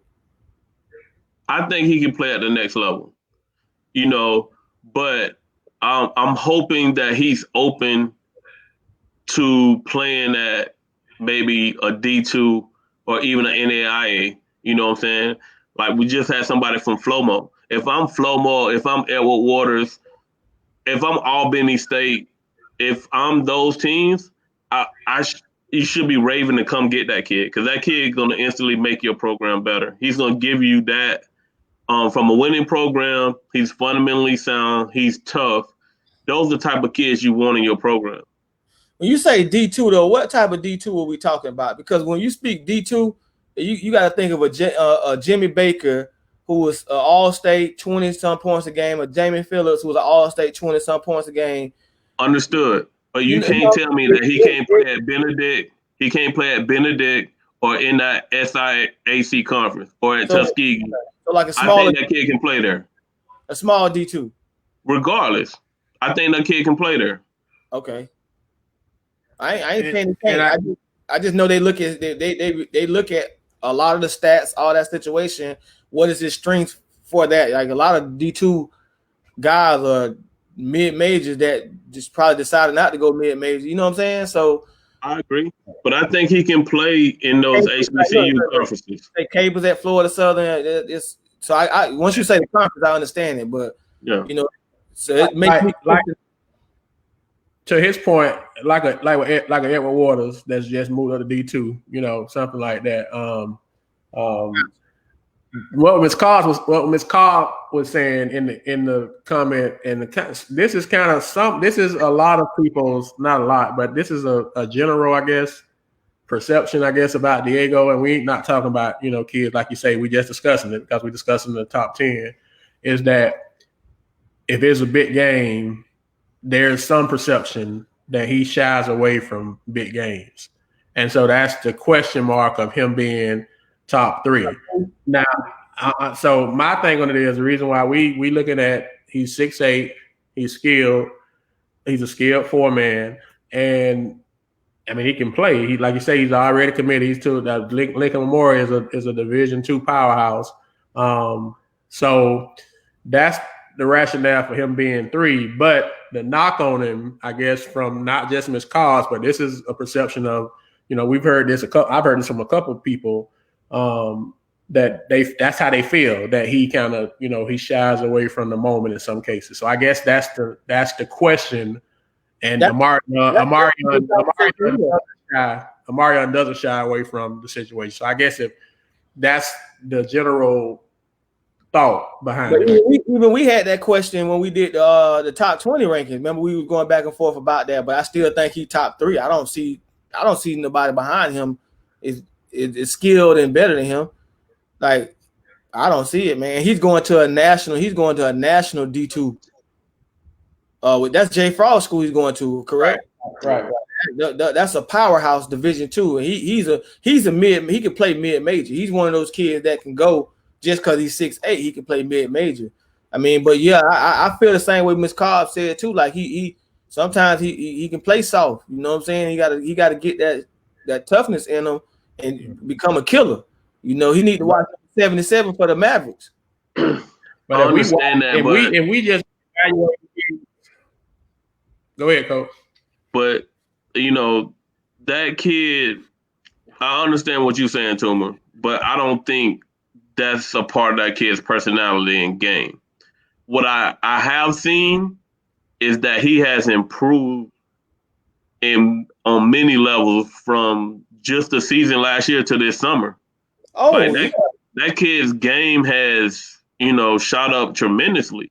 Man, I saw some highlights of the skill set, bro, and I was impressed. Eric sent us some of the skills, and I was like, the stuff that he was doing, that's next level stuff. But Amarion is my type of player.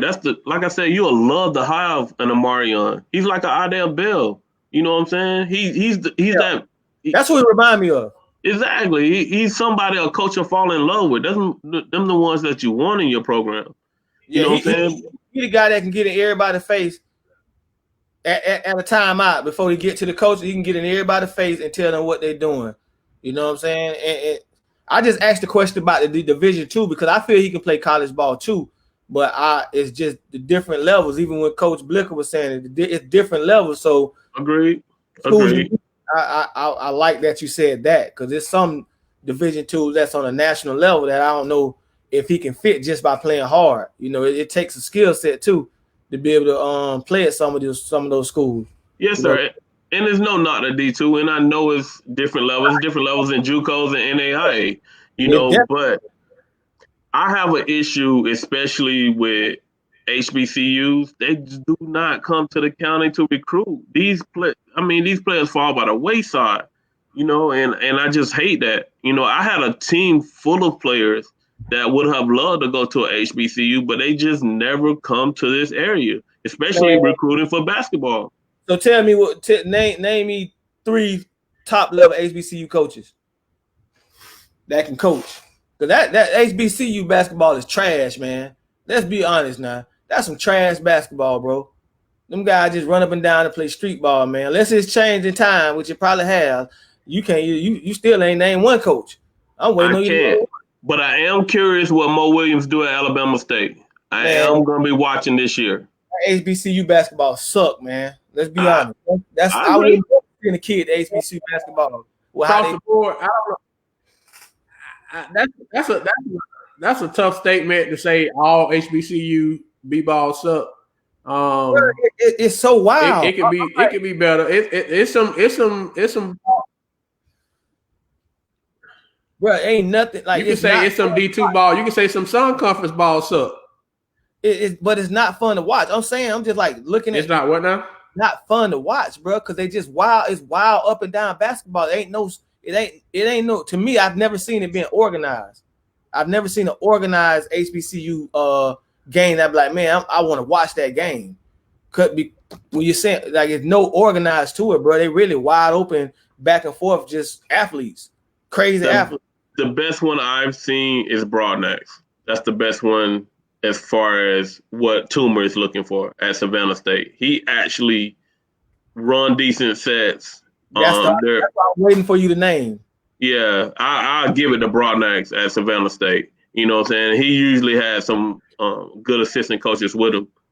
Bro, they don't run no sets. They just up and down crazy basketball. But the thing is that I don't know what they're doing with recruiting.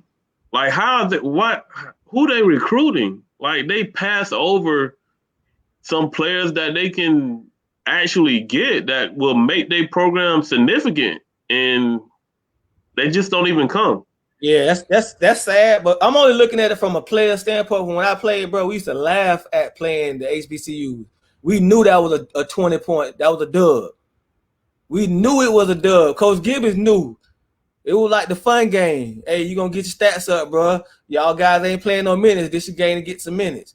Cause they just wild. And all you gotta do is put an organized press on them. I just never seen it fun. So I'm just maybe we beat all that. You making that statement by 20. Are you making that statement from your playing days, or are you saying current? Now I just don't see good basketball from it. I don't see it. I don't see good. I haven't seen good basketball, and even when they make the tournament, bro, I just don't see good basketball in it. Yeah, they're usually in the play-in game. Polk, Hoops, and Toomer, they're usually in the play-in game. Yeah. So who did HBCU just win a game? Was it Coppin State or A&T? Somebody just won a game a couple years ago. They I guess they was like a 15 seed and they upset somebody. Yeah, that is true. That is true. I forget who it was, but you are right. Coppin State. I think HBCU basketball has gotten better since when you played, bro. Man, I watch it. I'm saying you turn the TV, cuz it's the same. I watched some. It's just a couple SWAC games and a couple of them. What is it that Coppin State, Winston-Salem State? What they not MEAC, but what's the other one? It's okay for you guys to be the nice guys. CIAA. They don't play a bad brand of basketball. It's okay for you guys. Y'all can be the nice guys on it, man. But that ain't the basketball you really want to look at and see. I'm turning the TV when I see the HBCUs playing. But I totally understand that, Tuma. But these kids around here will actually be able to play Division I basketball on that level. But they don't even come here and try to recruit those kids. Maybe it's what we said with the bigger level. These kids, they might think these kids are better than it. If you're talking Florida HBCU disrespect Polk County basketball period. I agree. Because I tried to hand Russell Wilson to them. Yeah, they tried to give him to him. They tried to say he was too small. Yeah, they tried to say he was too small. Come on, man. Yeah, they recruit out of state. They don't even. Yeah, so let's. From HBCU is Division One. So should we not be Division One part of it, bro? We're talking about how wild they play basketball. Is not no. Listen what I'm saying. Listen what I'm saying. Should we not be trying to look at HBCUs because they are Division One? So that's like a goal for a lot of these kids. That should we just dismiss them because of that, as opposed to a Division One opportunity for a kid to go play basketball? You can't dismiss it's Division. It's D1. You can't even if it's trash, as you saying, Tuma, it's D1. Listen, I've said this kid. I named. They are all HBC. Pretty much most of these would be good. I've named Polk County kids that I thought would be great fits for HBCUs because of the style of play they play. Yeah, I've said it on this post a couple times. There's certain kids that fit that HBCU style. There's certain kids that they can't play in certain systems because of the way they run sets. HBCUs is not gonna run 37 plays, 40 plays in practice. They're gonna run up and down and go and highlight dunks and all that. That's what I'm saying. Basketball, like I say, times have changed, man. It's a place. Yeah. But if they have an opportunity to get a free education, I'm all for that. But you can't not run from it. But you saying they're not coming at all. They're not even coming this way, so they disrespect. They're not at all. And we always had that conversation, me and Coach Bernie. We always had that conversation. We could have started a pipeline. And when me and Coach Bernie talk about kids, it's not only our kids, it's everybody else's kids too. Man, you know what I'm saying? Like Adele Bell should have never played D2. He could have easily played on that level. Yeah. Easily. Yeah. I agree. But you don't even come this way.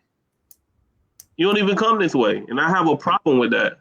They'd rather go to North of Virginia, man, and get one of them trash players out there and just disrespect Polk, man. It happens. Coach, that's crazy. Tuma, Monty got a question in the chat box, in the comments for you. You see it? Yeah, there's an HBCU recruit showcase in 3 weeks and a prep showcase same weekend. Hey, listen to these two guys. Take the HBCU as a college. The prep hoops showcase ain't college. You got colleges, coaches going to be sitting down. I would take the HBCU. It's your kids. What kids you got that you think are mid-major ready? And I would take them there.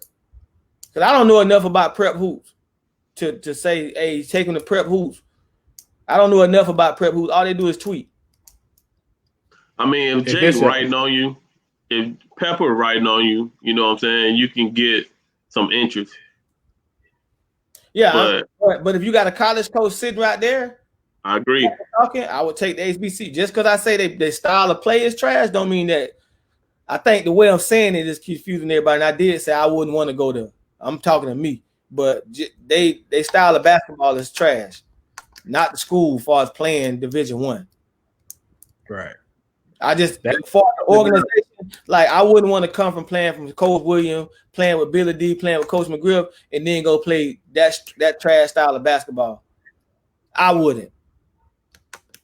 It's like taking a step down on what you've learned. You know what I'm saying? I'd rather go to somewhere where it's a system where I know how to play defense the right way, where I run sets, and understand that part of the game. Because I was taught that. That's kind of, I say, one of the reasons why I gelled and was able to play 28, 29 minutes as a freshman in Florida Southern, because I was taught a system and how to play to fit a legit system. I say it again, there's some kids here. I thought there's some kids last year that could have played at Bethune, Fam, all that because of the style, because of how they played basketball, and they didn't have that knowledge. It's some of them Santa Fe kids could have played at a Division I HBCU. And they would struggle playing at a Division II, Gordon Gibbons, the guy that's at Savannah State type of system, bro, where they got to learn how to play defense, how to play, how to pick up 15 to 20 sets every practice. That game can be too fast for them, but that style they can go up and down. You know what I'm saying? Because they ain't being coached that way. They it's different way to be coached. So I got a question for y'all. Okay. So I agree with most of that, Tuma. Yeah. But Ray Davis could play anywhere for anybody. Basketball IQ. The kid listen, the kid walked in Sleepy Hill in 6th grade, and I told the coach that was coaching, I said he got to be on varsity. His basketball IQ was above average.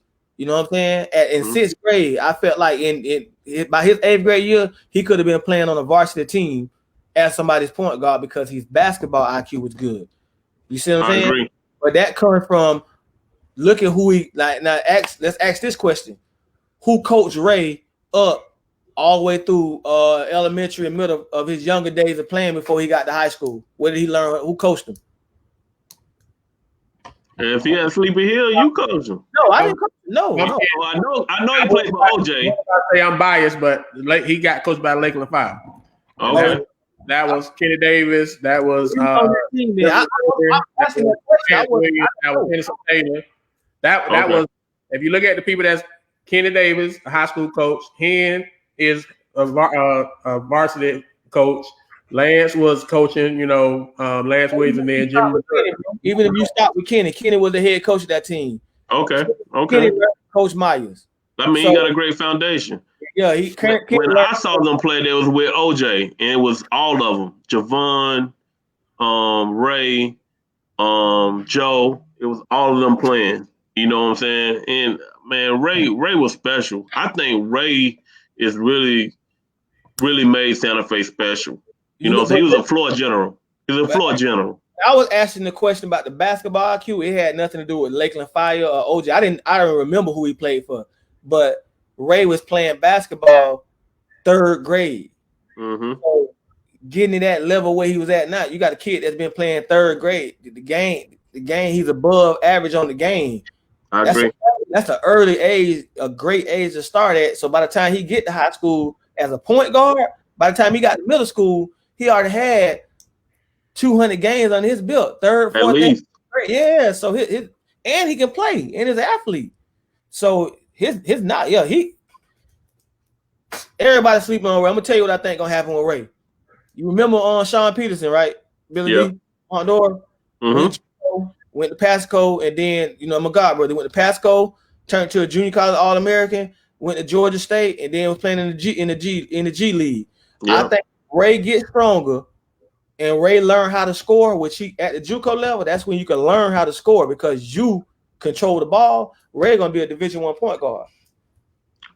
And the thing is, because he's already a qualifier, he might only play 1 year in JUCO.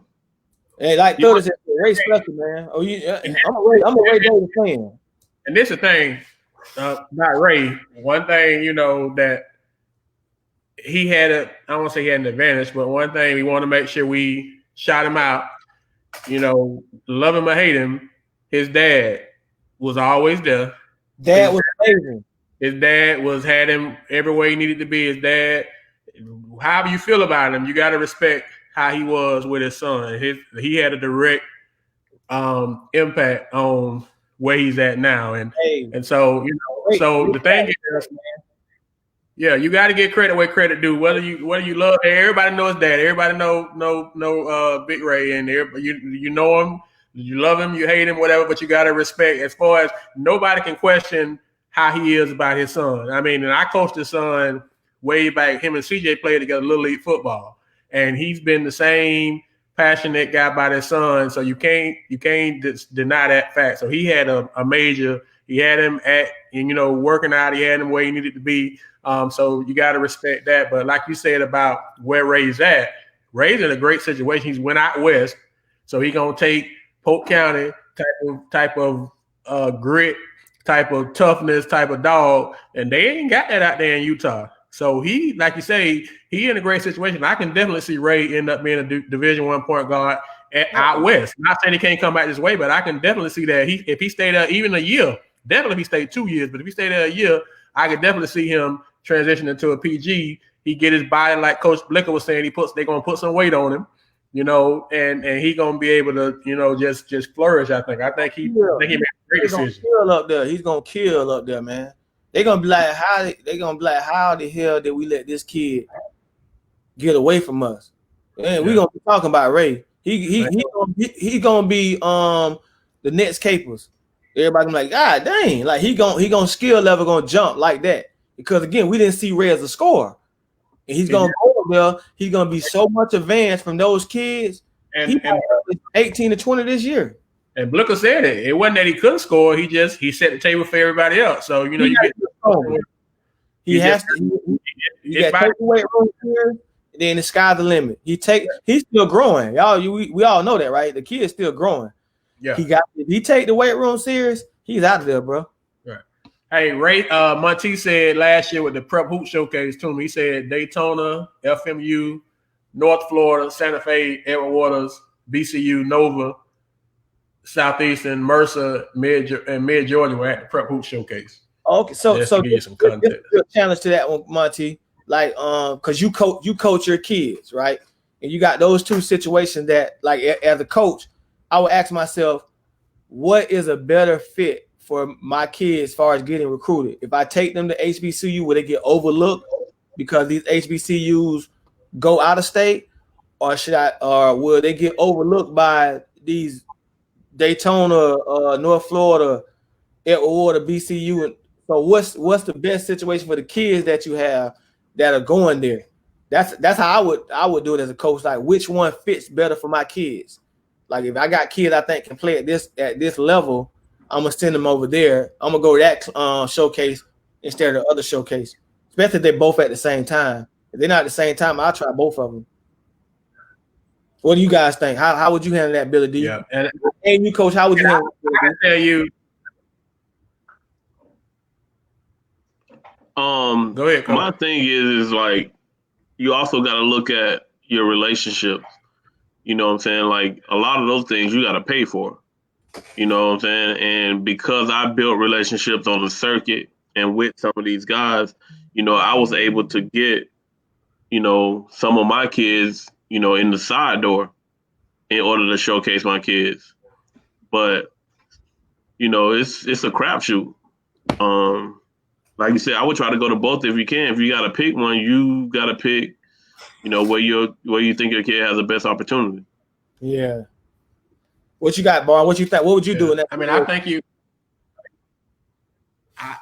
I mean, for my situation, I mean, you know, my situation was kind of different because my son played football. But my philosophy was, like you both said, I'm trying to get him in front of as many people as possible. So we went everywhere, and I mean, we was in front of a lot of eyes. So if they not on the same weekend, then I would, if it's me, I put them in front of both, because if Prep Hoops got 8 coaches there, 10 coaches, and the HBCU got 10 more coaches, that's 20 people here in front of. So at the end of the day, the goal is to get him in school. The end of the day is to get him, you know, free education, get him to play basketball at the next level. So you want to give him as much chance, and you want to put him in front of as many people as possible. So that was always my philosophy with my son. I put him in front of, we went like I said, we went everywhere. And people know, you know, we went everywhere in Florida, we went everywhere in Georgia, we went places in Alabama, but we traveled. We went to where the work was at, put them in front of people and line it up. And if it, you know, let people see him. That's the only way you can do it, in my opinion. He said it's at the same time, and one is in Orlando and one is Georgia. I'm doing Orlando. I'm doing the local one. Yeah, if they the same weekend, I guess my thing would be, I would look at who's confirmed that's coming as opposed to who's talking about coming. Because sometimes they'll say they come and don't show up. Confirmed, for me, I always looked at the confirmed list to see how many people were coming. But if they were on the same weekend, then we went to the one that had more confirmed people as opposed to possible to come. Yeah, I'm sure Prep Who's got more validation than the HBCU showcase. Like, Prep Hoops say these coaches gonna come. From what I hear about it, you guys, I mean, that they got more of a relationship with college coaches than the HBCU question mark. So if Prep Hoops is saying those schools are coming, I'm definitely going to that one. Yeah, I would say go to where if the goal is to get them in front of people and get eyes on them, I would go to the one that has more confirmed people that you know for sure are coming. Because the thing is, what you could, because at the end of the day, if you can't get them to both, then that would be my thing. I would get him to whether it's Georgia or Orlando. If Georgia got more confirmed, then we in the car, we hitting Georgia. It doesn't really matter to me where it's at. The goal is to get them in front of people and line them up against other people so people can get their eyes on. One of the biggest questions with Billy D, and Billy D asked this question earlier too, Greg, about getting the HBCUs to come to Polk County. I mean, they just don't respect Polk County basketball. I mean, how do you got Billy D was coaching, tried to build relationships. You got McGriff. I mean, it just, I don't know. That's a good question, but what is the question? One of the biggest questions: how do we get these schools to come to Polk County and recruit? We can't rely on big recruit to bring in the coaching. Talking mid-major schools and HBC. I think mid-majors come. I just think HBCUs don't come. I agree, but the thing is, though, I know some of the big AAU program directors, and they criticize them too. They don't even I know at the program director at one family, and I've seen posts from him criticizing HBCUs for not even trying to recruit their players. Right, I just told y'all they be going way to Georgia, the Norfolk, Virginia, man. You get them light skinned boys, man. They come down here. The HBCU, that most from my experience of dealing with HBCUs, a lot of their experience is it's a perception thing. They perceive that the Virginia area, the DMV area, the Michigan, New York area, that's where the ball players at for basketball, and in the South, Georgia and Florida, where the football players at. It's a very flawed perception, but it's a very real perception. So it's kind of like Billy D was telling with Blicher, it's like perception is reality. They missing out on kids that can play because of that perception. So how do we change that? I don't know if we got to do a better job of promoting, putting the flyer together, putting some stuff together and sending the stuff to them. I mean, I don't know. But like you said, as far as them just getting in the car or getting on a plane and coming down to Florida for basketball, they're not going to do it as quickly as they will for football. And it's just a sad reality, which is what both of you all have kind of been talking about. Well, that's the other thing that I was saying. Why they remember we used to go to CIAA. Iggy just said something, playing in CIAA, they don't recruit from South. That was terrible basketball. It just ain't good basketball. Winston-Salem, all them right there, CIAA, I ain't seen no good, strong basketball out of them. But far as the Florida, man, them Florida coaches, FMU, they be going to get them light-skinned boys, man. They want them clean-looking light-skinned boys from Virginia. They ain't trying to come down to Polk. Thug-looking boys. It's a perception that we don't play. We don't play basketball. We play football. And like I said, it's hard to get out of that perception. So I don't know. I saw where somebody I think it was Timo just said that the Ledger does a horrible job of coverage. So if a coach was to pull something up, they wouldn't even know that we got a kid. Because let's look at it. What is the likelihood that Lincoln Memorial would know about Diego if Jay Fraud went from Bartow? And Diego is a great talent, but what's the likelihood? Hey, Miss Benefield, yeah, you're right. But Miss Benefield just said FAMU recruited Joe, Ray, and Ray Heavy, but never offered. And that's the thing. So if we don't pull the trigger, yeah, I told Joe could play at the FAMU Bethune. He definitely could have played there.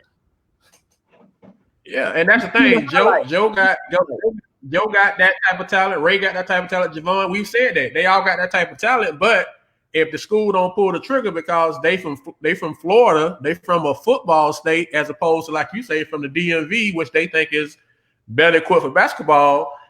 What I guess the question becomes: we know we got kids that got the talent to play. What is it that we can do? And maybe it's something Polk Hoops can do. I don't know. What is it that we can do to get that interest where they come and they in Polk County, because that's all we really care about. No disrespect to the rest of Florida, but all we care about on here is Polk County kids. What can we do to make Polk County a viable basketball option? We know it's a legit football option. Until last year, man, basketball was really down too. So what would make them want to come to watch and recruit? Basketball was down for a while around here, man. You might have had Winterhaven. Agreed. I'm with you, Tuma. I'm with you, Tuma. But let's look at that stretch where we had a Polk County team in the White House from 07 to what 12 or something like that. 07. How many of them kids went to HBCUs? None. And I know you. I don't even think I even seen them at the White House to even look at those games. I saw Bethune last year. Now I sat with Bethune. I want to say you think if nothing else, you would think if nothing else they would come to the White House. Even if they say they can't make it to games around the state, you can make it to the White House. But this is the thing: we had at least 4, just right off. We had at least 4 Division 5, I guess we can say, if we put Twan in there with it. But we had 5 kids in Polk County that could play at a Division 1 level if we're in HBCU Division 1 level. Joe and all 5 of them, and both Santa Fe kids and Orion from Kathleen. Yeah, all 4 of them are at JUCOs. All 5 of them at JUCOs. Like Coach Blicher said, it's all free. So that's great that they're not having to pay. They're not having to pay for the education. They still continue to play basketball. But why is it that those kids got that type of talent and folks never even offer them?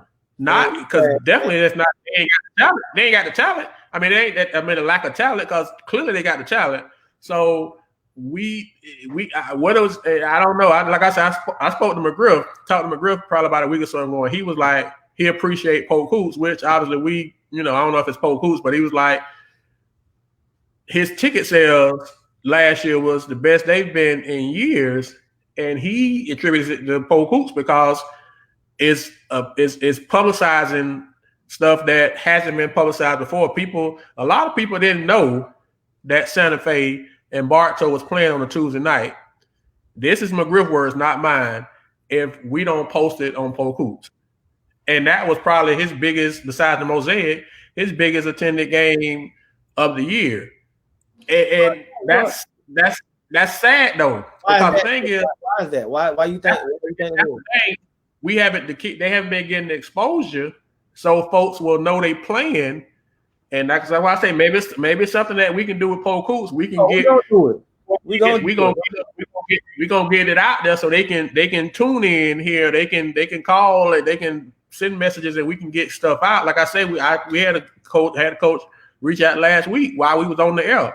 So I just think that it's sad, which is a real big reason why we started Polk hoops in the first place, because we wanted to bring exposure to the county, to the kids, to the coaches, because we got too many, like Coach Billy said, we got too many good kids, good programs coming through here for them to be ending up.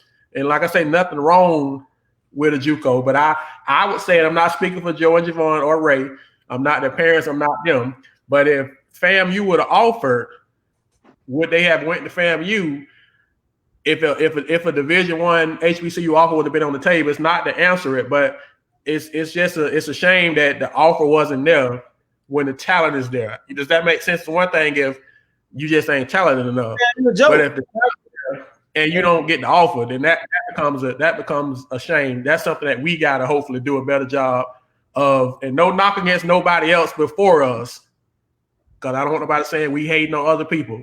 But we just going to control what we control to try to help make it better moving forward. Yeah, and Miss Torres said, yeah, if FAMU would have offered Joe and Ray, she's sure Joe would have went.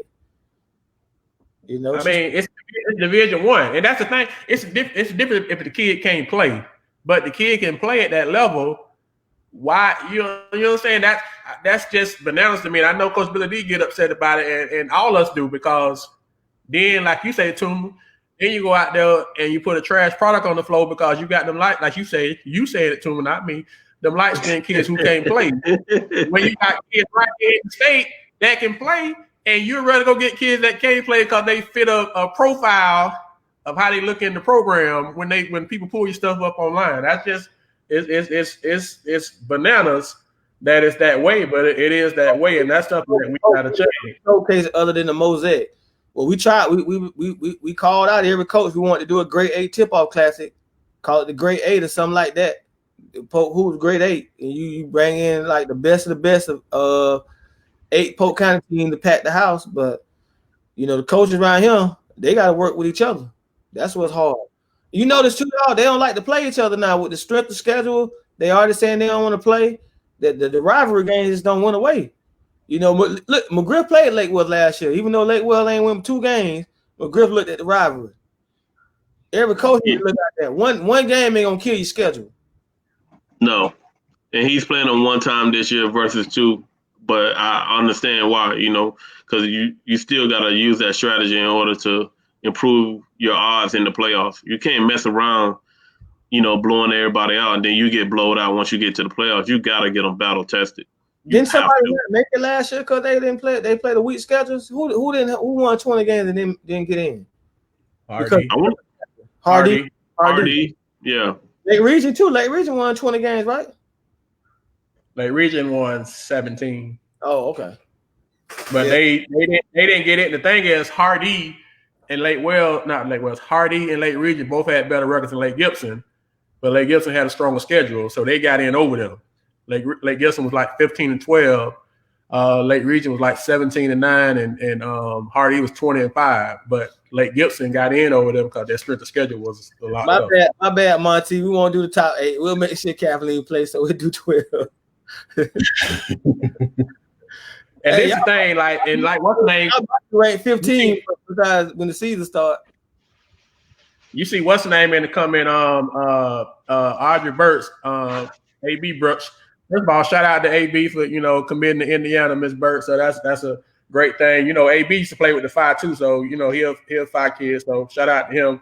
But he played football. She said that's why he stopped playing basketball, because he didn't think he would get a chance of going D1 if he played basketball.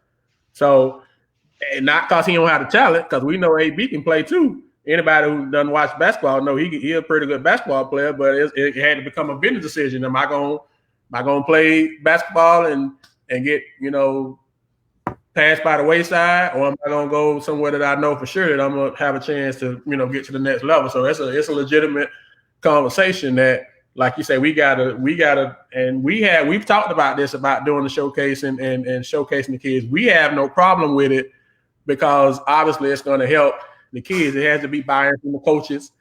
A lot of coaches don't want to play each other and that kind of stuff. That it becomes a lot of logistics behind the scenes. How can you not play somebody in the preseason, man? Y'all coaches mild for that, man. It's a preseason, man. The tip-off game for the county, man. They don't want to play each other, man. They don't want to play each other. That's the thing. To play somebody again and beat them, then you sorry, coach, man. You can't play somebody in the preseason. You scared to come back and play them in the regular season game. Get your coach. I mean, from a coaching standpoint, I wouldn't want to play anybody in my district. But other than that, I'll play anybody. In a tip-off game that don't even count. It doesn't matter. I don't want to play nobody in my district, but I'll play anybody else, though. It's only 4 in the district, though. So, okay, you wouldn't want to play. It ain't the whole Polk County. No. Polk County ain't one district. I mean, we can legitimately put together a Polk County showcase. We can say, let's just say, and we can put together teams that don't like right now. Bartow and Ridge don't play each other. Yeah, they can play. They can play. Arbondale, does Arbondale play Santa Fe? I don't think Arbondale plays Santa Fe right now. No. Oh, they can play. But what I'm saying, we're trying to get teams that ain't gonna. We trying to keep them out the same district type setup. I understand what you're saying. Since Eric say that he ain't running from him. He didn't say he in for preseason. Huh? Coach he say they want to do the preseason again. They want to play. And the thing is, I mean, Victory done lost the big kid, and for you all don't know, the reason why we didn't rank the big kid from Victory, 6'10", 6'11" kid, he's still in Germany, so it's up in the air whether he gonna make it back. And the Andres Millen kid, he transferred to prep. So obviously those 2 kids would have been top 10, which would have knocked out 2 of the kids that are top 10. That probably would have been even more conversation for 2021. Those kids Parker would have still been in there though. Say Parker would have still been in that top 10 though. Yeah, definitely. But I'm saying, I mean, you got those 2 kids, that would have been even more, reason for the discussion. But I mean, I just think if we feel like we got the talent, which I personally think it too, but that's kind of, I guess that's the take that you took last week, and people took it negative, that we wasn't knocking JUCOs. We were saying those kids' talent was Division One level talent, not JUCO talent. But shout out to them having, being at a JUCO and having it paid for, and they able to continue their education and their but it's like we just think it's I don't want to say travesty, but I guess that's the word, that all them 5 guys were Division One level talent, and they not somewhere at a Division One because of the perception, and that's all that we can do. We just got to change the perception, I guess, like you're saying, of these HBCUs, that those are still Division One. The MEAC, the SWAC, the CIAA, they're all Division One level. So whether we think they're trash or not, or they're not to a certain level, those are Division One caliber. And there's some teams that play good basketball in those conferences. There's some teams that play bad basketball. I'll give you that. But all HBCUs are either Division One or Division Two. So, I mean, I just think it's a great opportunity that they're missing out on. And so I don't know what we can do. I don't know if us, but we're going to do what we're doing now. We're going to continue to do it. And I know at least one coach, boys, and where we really got more than that, because we got Gibbons, we got the coach that reached out on the end. So we got a couple boys coaches already reached out, and then we made connection with Coach Payne today. So it's a slow process, but we starting to make connections, because if we didn't have Polk hoops, how many people know about Coach Payne today? Yeah, nobody. Yeah. Hey, I'm gonna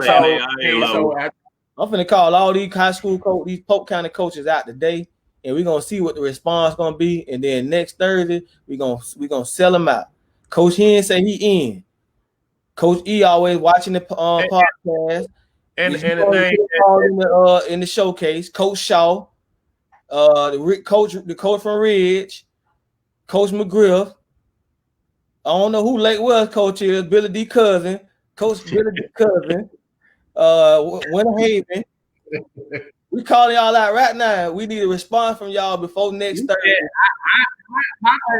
My thing on it is, if in a perfect world, if it's Polk hoops, I would say every Polk County team, for the most part, we calling them all plus Hardy and Sebring, and we make it a 2-day thing with it Friday, kind of like the Mosaic, and we just pit them up against each other and let them, and then invite, and then send an invite out.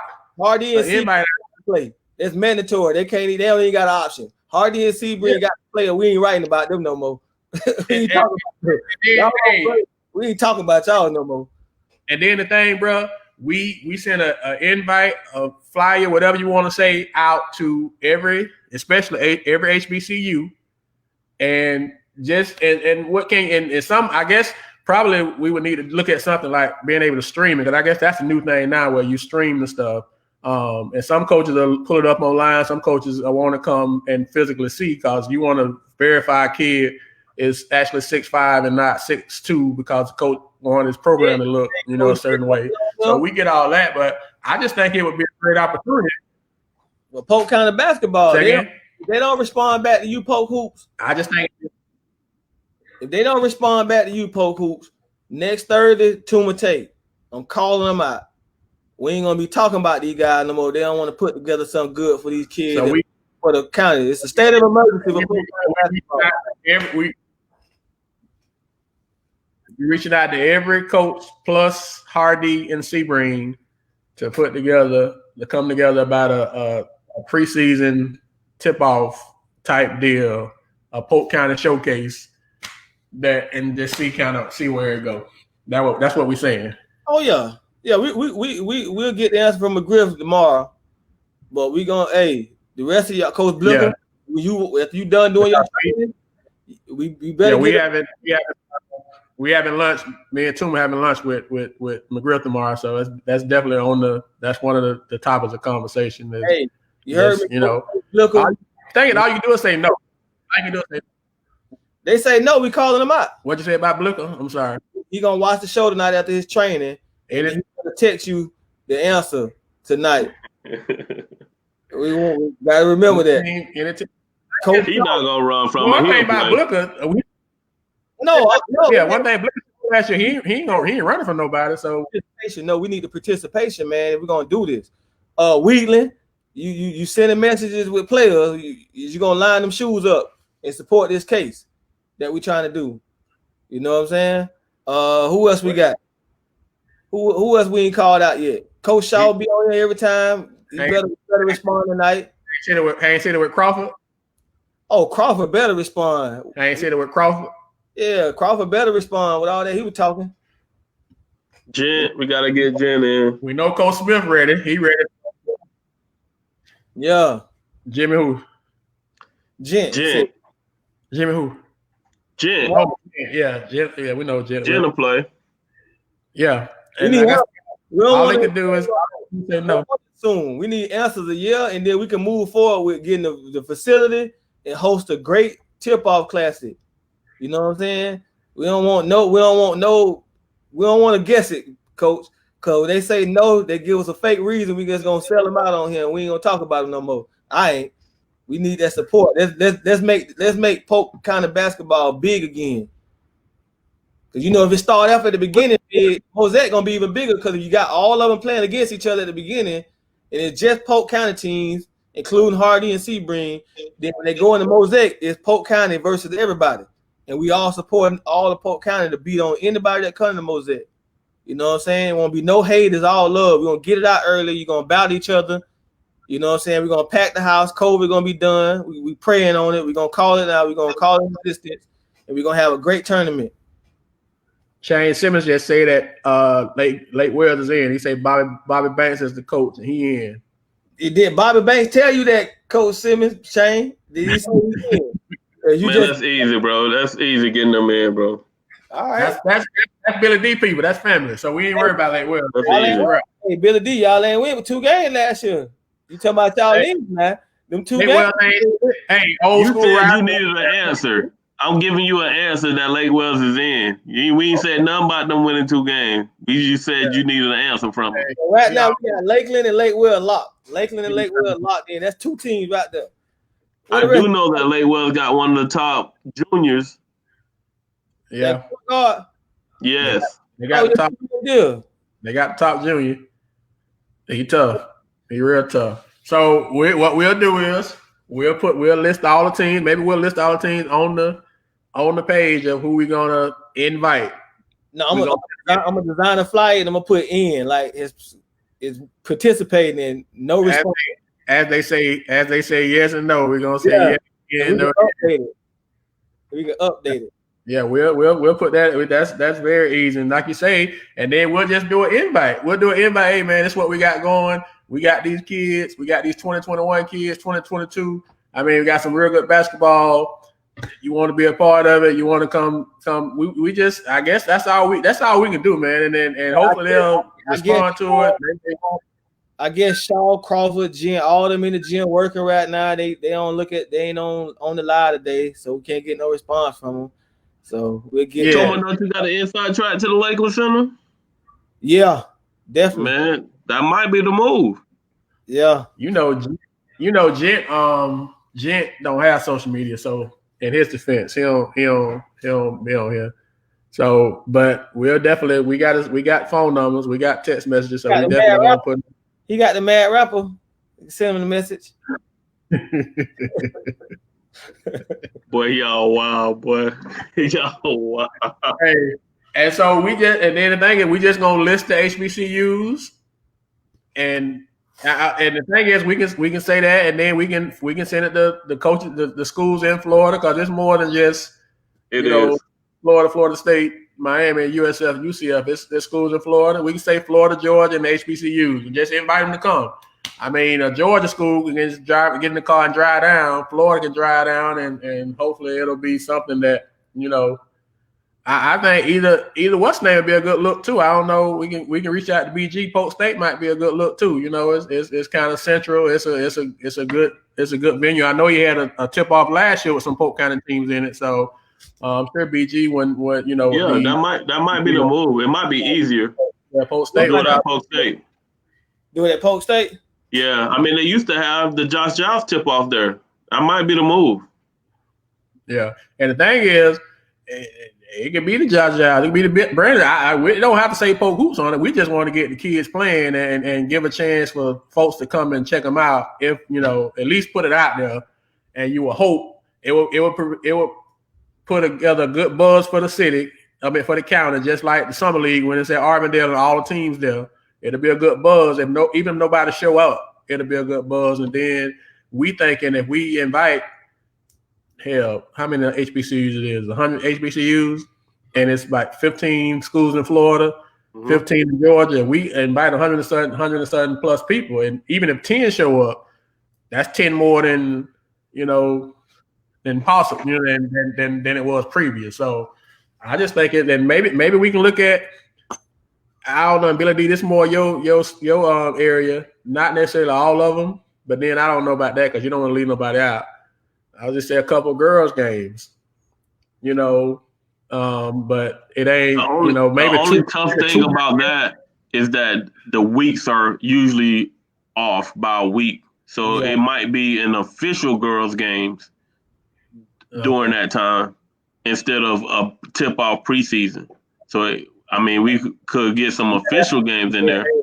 Yeah, they would be already. Yeah, I definitely Florida Southern, Monty. That's an easy call. As long as they don't got games, I could get Florida Southern. But I think the live stream is the move, though. You know what I'm saying? And I think a lot of people jump on the live stream.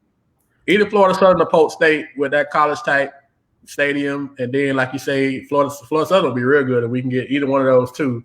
But I guess the thing we got to do, like you say, before anything, we got to get some yeses because it ain't been a lot of yeses when we brought this up previously. So what my boy from Hamilton say? Swallow your pride, man. Swallow your pride. Put your pride to the side. Yeah, man.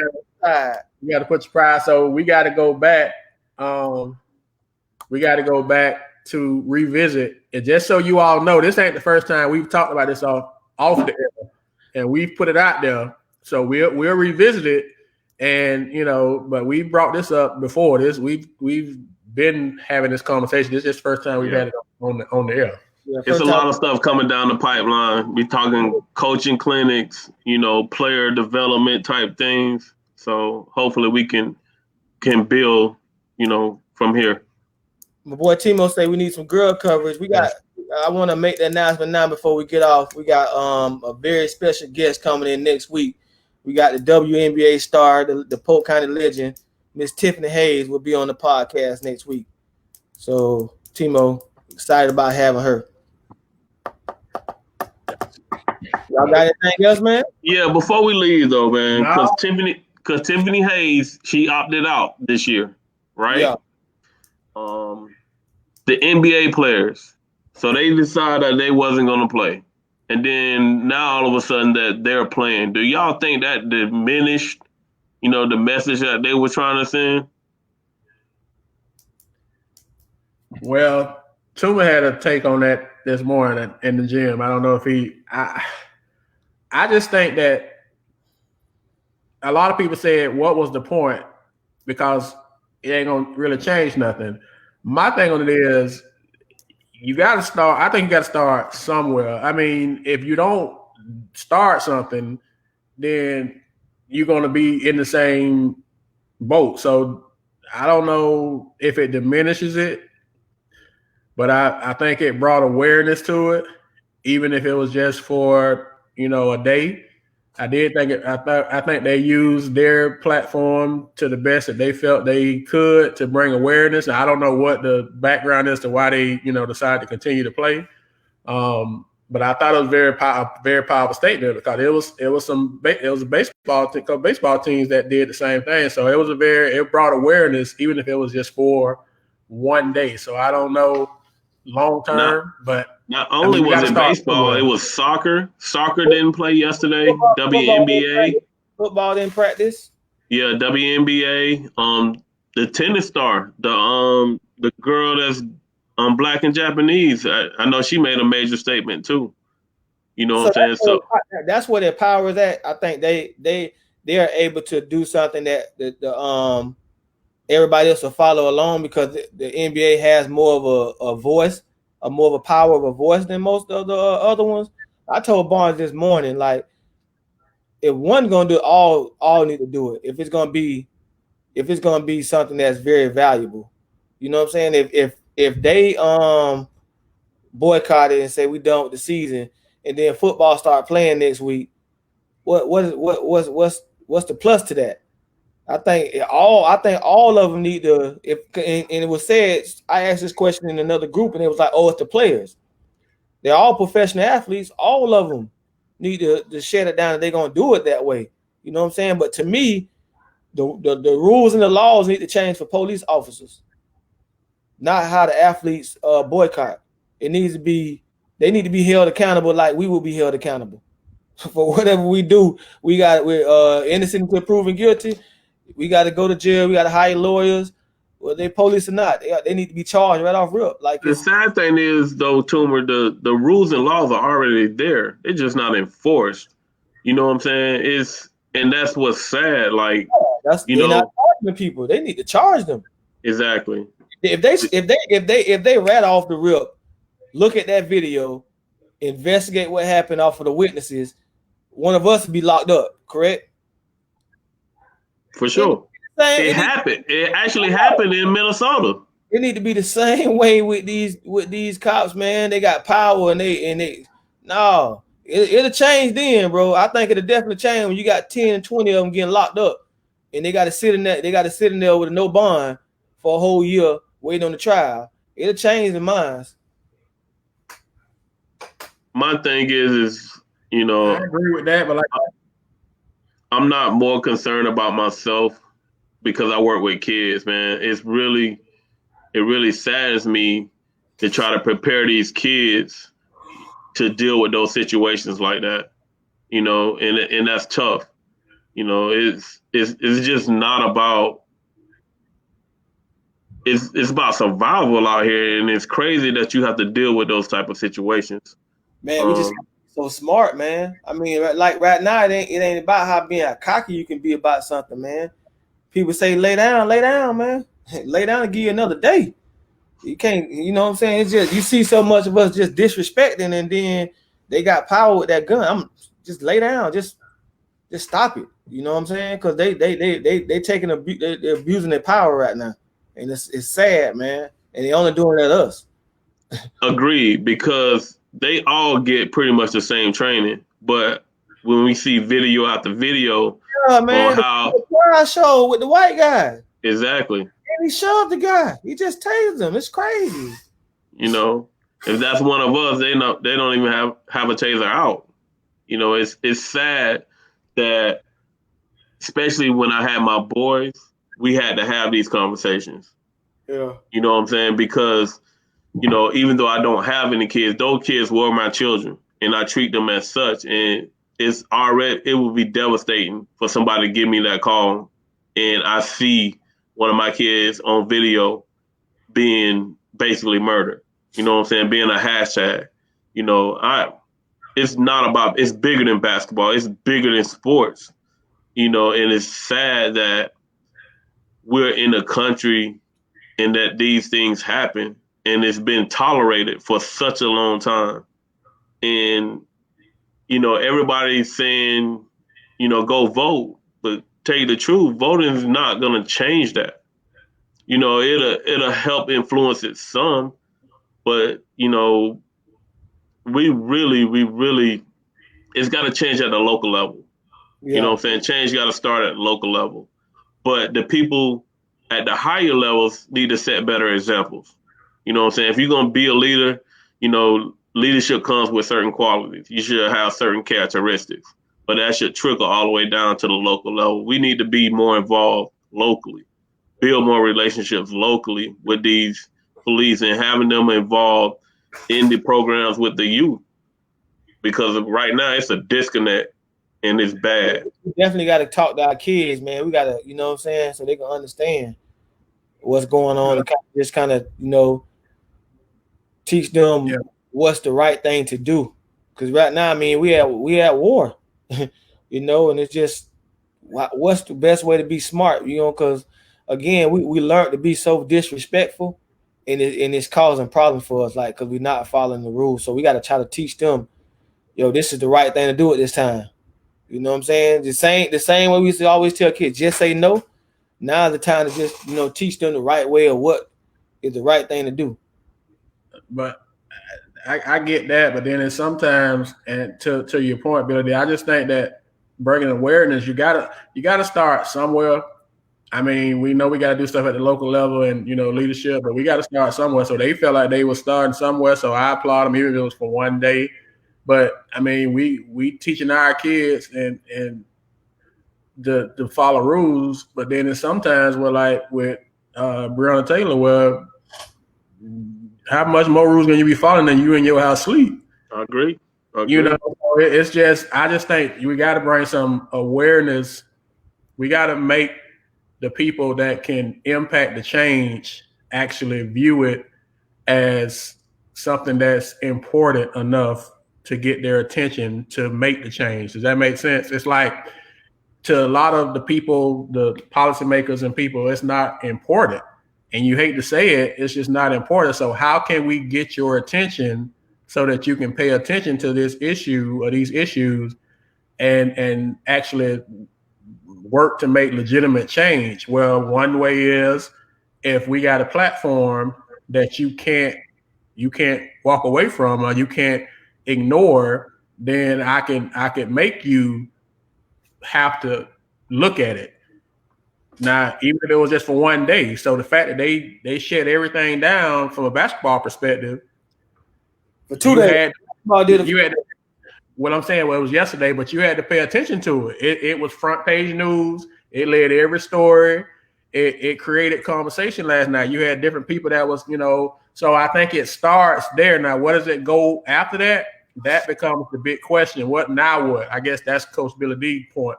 So now what? Now we for that